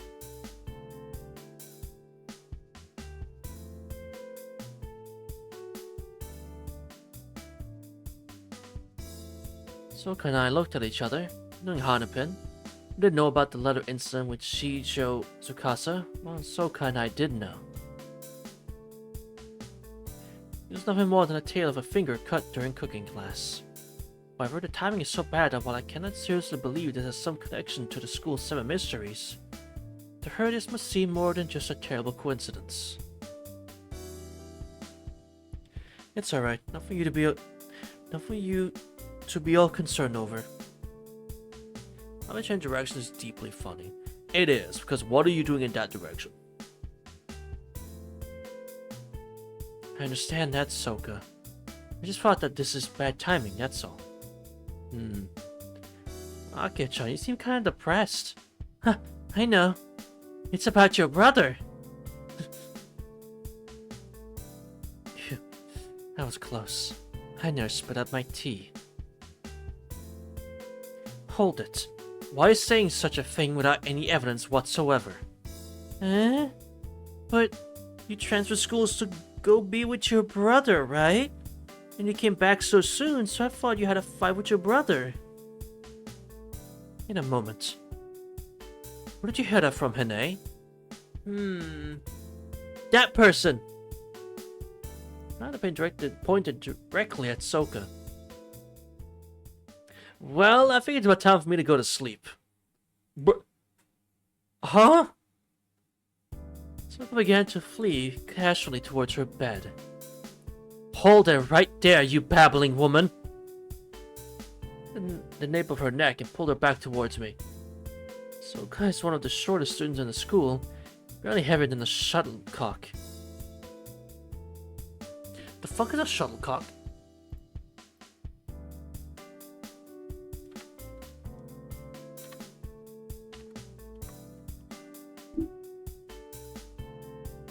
That's a badminton ball? The fuck? That's what it's called? What's his name in Norwegian? What's his name in Norwegian? The foot?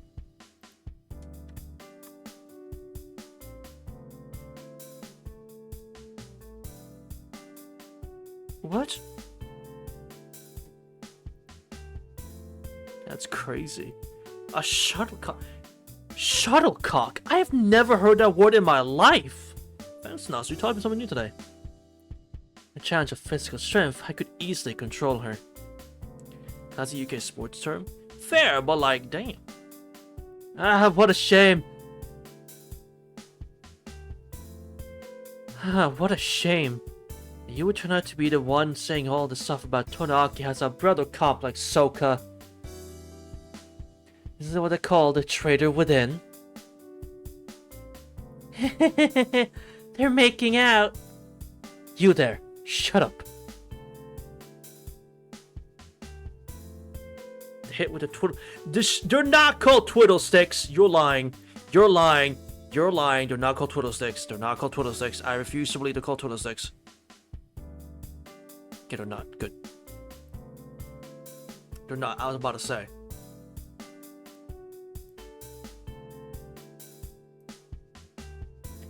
Flung a slipper at the carefree gallery. That's what Robin would say. It fucking does. He would call something a goddamn twiddle sticks and a shuttlecock. Ouch! Ouch! Collapsing gallery. Excellent. A hit. Well then, Soka. How do you intend to atone for this? Since I returned to school, I've been forced to put up with the suspicions about my relation with my brother from strangers who don't even know him.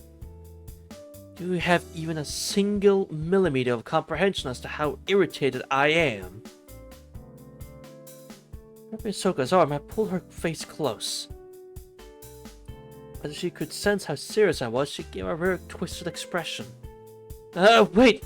You misunderstand, Tono. He was lonely, so I just tried to give her some comforting words, that's all. Not like I thought it was interesting to spread it around the school or anything. The minute you told Henne, it was known throughout this entire school. You certainly should have understood that you... sorry, Tono. I didn't think you'd be coming back, so it just slipped out. And the mouth that let something like this slip out, was it this mouth, huh? Ow, ow, ow, ow, ow. What are you doing? Not like you resort to violence in response to an unavoidable accident. Where's your usual logical self? Leave it behind? Maybe that's what you stare out of the window in the forest every night. It's not the rumor that you got dumped by your brother had came running back here started. It's incident. Why, Soka, this moment I'm just swimming in composure. Sure you are. Was that the moon? Damn, it's out today. Damn. It's not full though. It's green. We must throw strength into our arms. Akiha or whatever, even if Soka has her strange defensive arts and ghostly footwork, once I got a grip on her, she's more than a short girl. Woman she's impossible to catch a hold of, but this time I win. Huh? No, she's not. Akiha-chan's going to rape So-chan.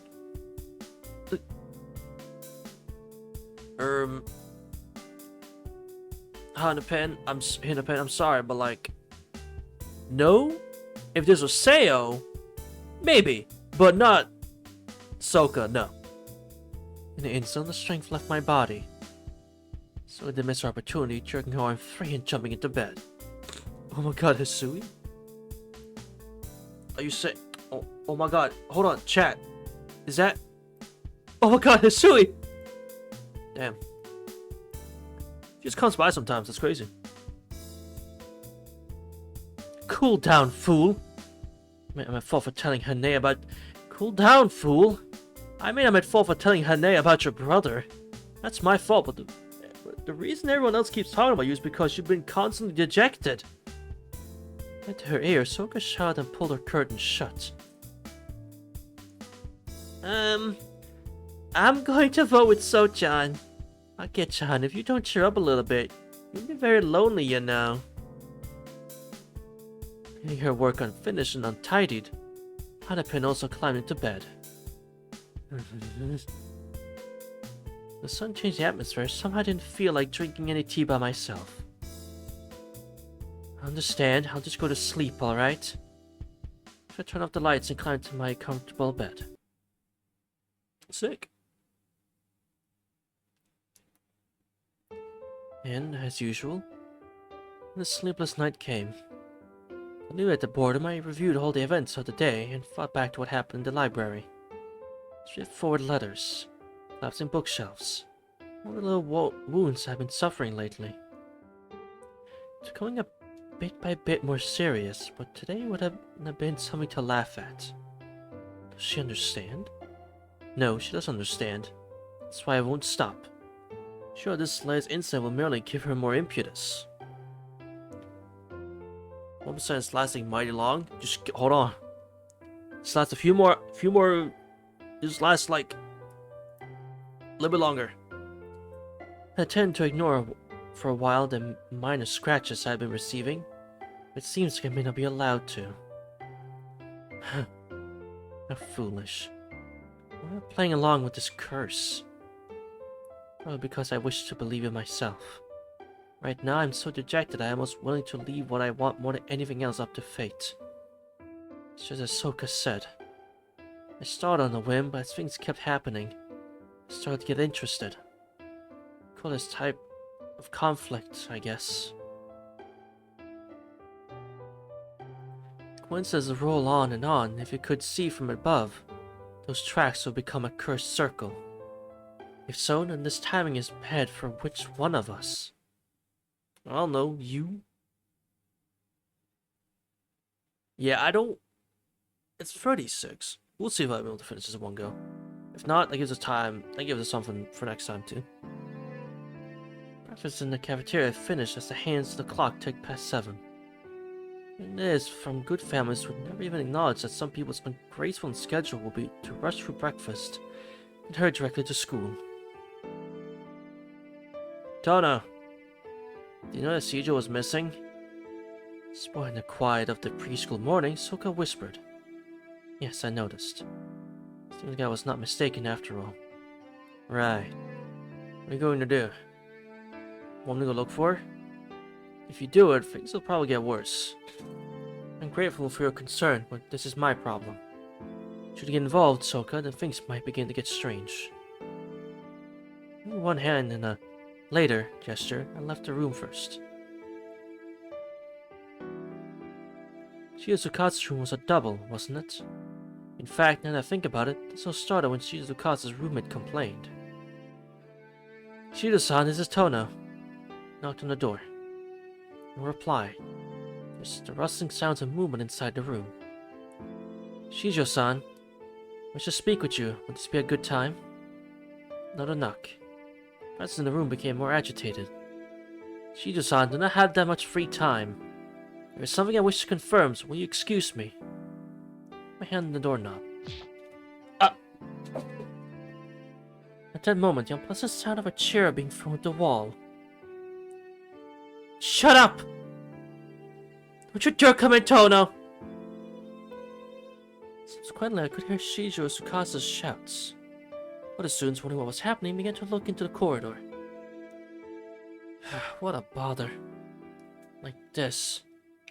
If I had to force my way into the room, there is no telling what sort of rumors may start. The one I came here for was to ask why she had not attended breakfast. I decided to quietly withdraw. Tono-san. The gallery spoke to me from a safe distance. Good morning. I'm so sorry for creating such a fuss so early in the morning.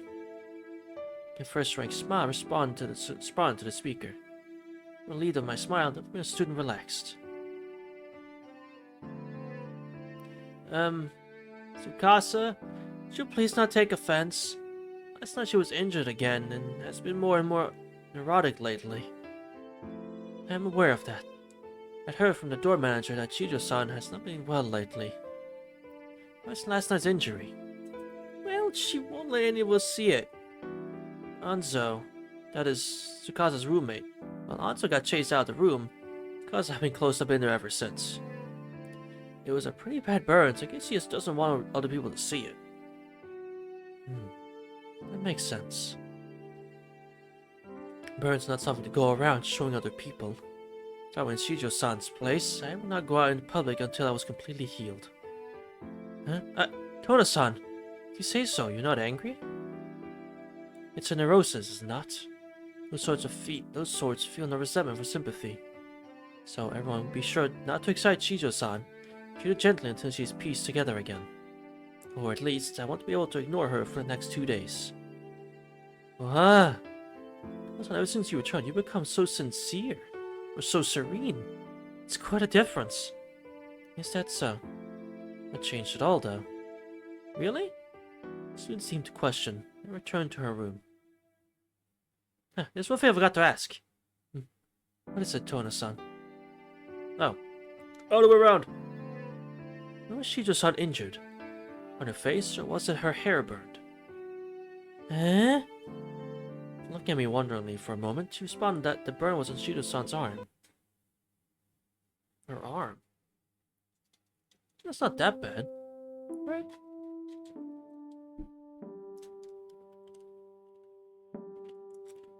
I feel like she's exaggerating then. It was just her arm. Taking advantage of break periods, I learned the details of last night's events. While my roommates and I had been frolicking about in our room, Tsukasa had been in the friend's room, chatting. Having lost a bet, Tsukasa was forced to serve tea to everyone, when some sort of trouble occurred. As a result, she was burned on one arm. At that moment, there was no one else in the kitchen, so precisely why she was burned was unclear. Whether it was caused by the gas burners, or perhaps by bumping against the hot stove. The burn was not serious enough to require treatment at the hospital. Over-exaggerating. Crazy. That's obvious. No matter what you do, there is simply no way to seriously hurt yourself in the friend's room. Jeez. Perhaps because I was finally losing my temper, or perhaps because of the churning in my head, I spit out those words. feet led me to the student council room. Ah! Oh my god! Sayo! Let's go! Hell yeah. Hello, Tona-senpai. Come on, private business. For some reason, Sayo was waiting for me like a puppy wagging its tail. Sayo jump scare. Hell yeah. Good day, Sayo. You here to do more sorting? Yep! Huh. I also did a little investigating about what you said yesterday. Look at her, bro! Look at her! Oh my god! Look at her! Oh my god! She's so precious, bro! Look at her. Oh, headbats for sale. Precious bean. What I said yesterday? Oh, you mean about the purple envelopes? Yes, it might be great if I could help you out a little. Ah, I only found a little bit though. I see. Thank you for your efforts, Sayo. I must feel bad having you spend your time for me like this. No, it's not like that at all. Later, I just happened to run into my teacher and asked about it, that's all. So really, if you start faking me, I'll feel all awkward. Ooh, that defensive smile that makes you want to do something to her.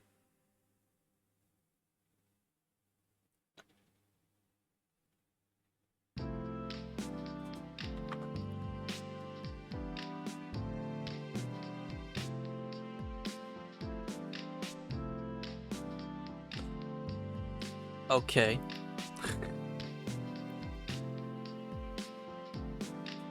When Sayo becomes a high schooler, I'll be a senior and retiring from the student council. Maybe it would be wise to start making preparations to transfer into student government for that time. Bro, she is planning her ahead. She is planning ahead on what to do with Sayo. I'm terrified. And intrigued. Yo, the moon! There it is! I see it! Shining brightly.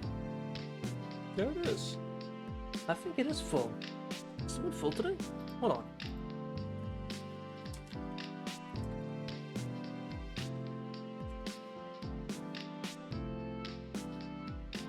It is! Wait, hold on. Chat, wait a minute. On the 20th of August, a year ago, I started Tsukihime Remake for the first time. And today of all days, the moon is full. Wait a fucking minute. The coincidences are lining up a lot here. Hold on. Those are some crazy fucking coincidences. Now I'm thinking about it. Holy shit. That's weird. That's really weird. Holy shit. Damn. So then, Sayo, what have you learned? I'm not clicked on the game. That's weird. On the 20th of August, the moon is full, and that is exactly a year ago that I started streaming Tsukihime Remake. Bruh. Yes, well, I already said that the purple envelopes were originally used to send suggestions to the faculty, right? Well, we don't use the method anymore, so I thought there had to be a reason that was stopped. An excellent point. I wish she were more calm and dignified. Nothing to say against her. Well, that tradition stopped about 10 years ago when someone jokingly returned a letter that someone else had sent. Except, the letter was an anonymous report of someone breaking school rules, and that someone who returned the letter was joking, but as they were threatening the student who informed in the first place, it seems. See if I notice my expression. Prob knows how much I detest these sorts of stories. It's alright. Please continue. Oh, okay. Because the letter was returned, the request for help never reached the administration. That's where the wish went ungranted part came from. And then 7 days later, what? She died? Yes. That weekend, she left the dormitory and was killed in a traffic accident. This was, of course, an unrelated accident, Sayo. It was, but that the quarrel centered on the letter was the truth. After that happened, the administration decided to stop using that method to receive requests. However, people kept sending letters, and eventually, it became one of the school's 7 mysteries. And then that wonderful story that if the letter is returned but the wish is not granted, the sender will die, somehow attached to the purple envelope story. Right, regretfully nodded Seo. Then let out another sigh. Not only does it seem appropriate that to be counted amongst the 7 mysteries, there had to be some sort of original story the mystery was modeled off. However, by focusing only on the unfortunate accident, this twisted system developed. Now people are getting dragged into it by the most trivial of coincidences. How silly. It's all backwards. It's not that if your wish is granted you lose something. Rather, it's that if your wish is not granted that you lose something. In truth, it's another curse. And then the something lost will be the practitioner's life. Yeah.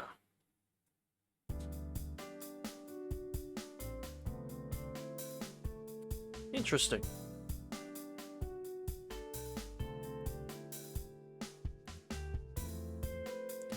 I believe that curses really do exist. So declare about bandaging my scraped elbow. Curses? You mean the 7 mysteries? Did we decide that was just superstition? Not the 7 mysteries. Whether coincidence or contrived, I was thinking that should the cycle be done just right, that it is possible to curse someone. Imagine that A hates B and A decides, well done, okay. And one day creates a cursed situation so that B will die. That's what I was thinking of. What's with that? In other words, A hates B, so A hires a hitman. Then, on the appointed day, the hitman sticks B's feet in the concrete and drops her in the ocean. Is that what you mean? No, not at all. It's nothing more than going through the motions. It's not doing it yourself, fulfilling your objective without ordering others to act in your stead. What I'm talking about is that situation. A situation where A wishes to kill B and B, who knows nothing of A, share in the same risk. For example, let's say this room was full of landmines. Whoa! This conversation is getting extreme all of a sudden. Just making it easier for them to understand, alright? So then, these landmines really have no existence in the real world. As long as you live your normal life, they won't explode. However, should you do something removed from your normal life, for example, if Hane should use my comb, or if you use my towel, Soka, then those abnormal actions would cause you to accrue points. Of course, I too, well, I would never do so, but if I were to steal Hane's precious cookies and eat them, then I too would accrue points. Got it? And then that point total crosses a certain level, then the landmines react? Is that the plan? Put it simply, yes. Those originally unlikely actions form, in other words, accumulation of coincidences and changed events. Correct? Should those chance events, those switches, be pushed again and again, then the situation will become a changing stage. That's what I think a curse is. Nasu? No way, there he is.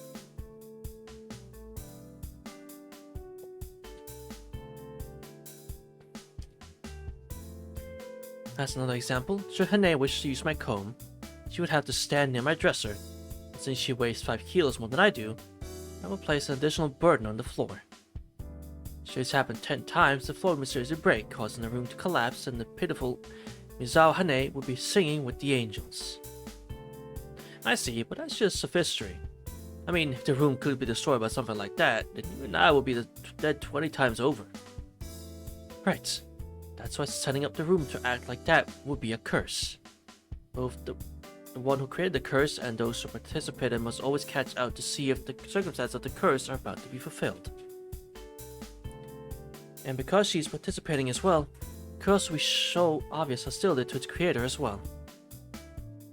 Since that curse is a double-edged blade, it's accurate. For in such a situation, whether A or B will fall is uncertain. Huh. What a rambling delusion I'm spouting off. Yeah, what the fuck? You are yapping So much here. Boy, what the hell? Akiha, what the fuck are you talking about? I mean, I get it, but like, you are yapping to the fucking extreme. Holy shit. What you want to say is that the superstition of the Seven Mysteries is a curse, like... It's a curse like that? But then, whose curse is it? For what you said, the situation is somewhat man-made. Not something natural, right?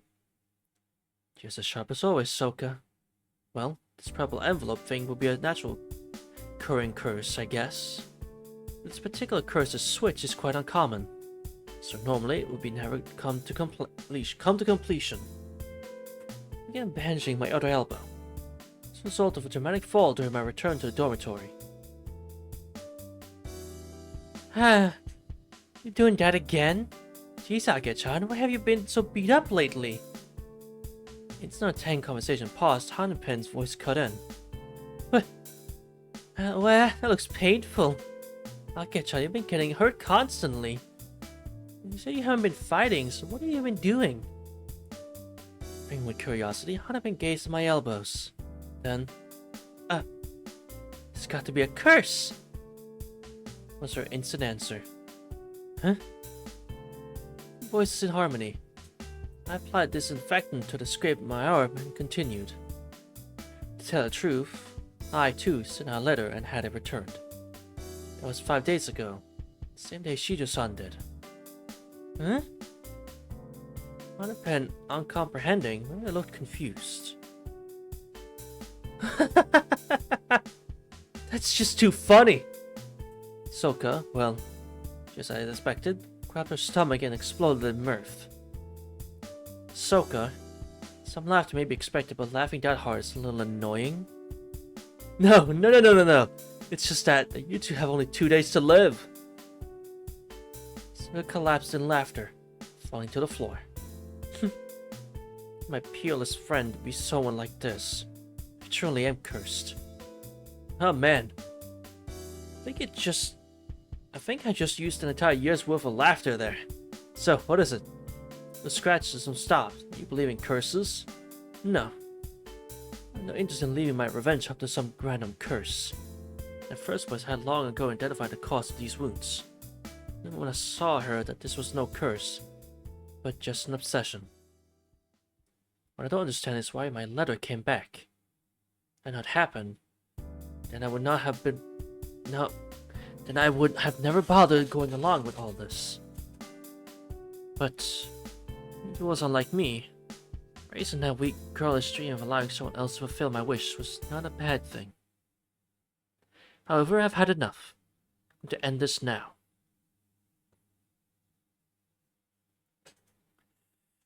And I think we'll end it there.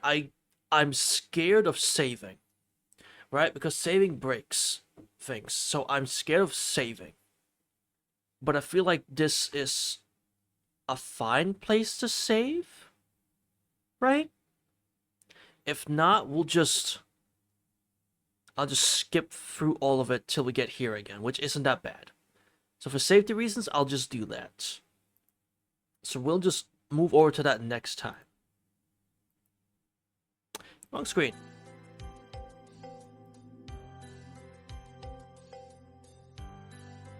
Oh, we got Kwaku measurements. What the hell? Character personal data number 5. Kwaku. Birthday, March 12th. Blood type B. Height, weight, 156 centimeters, 43 kilograms. Measurements, B 78. Bust 78. Weight 58. Height, or H? I don't know what H is. Okay. Anyway, I'm gonna end it there. I'm gonna leave it off quick because it's getting late. I'm tired, and well, you know, it's time to end it when you get the chance like this. So I hope you all enjoyed. We all certainly did. So yeah, I'm starting a little bit. I'm blabbering. I'm tired. Have a good day, evening, or night, wherever you are in the whole wide world. And hope to see each and one of you, same time, same place, next time. Bye-bye.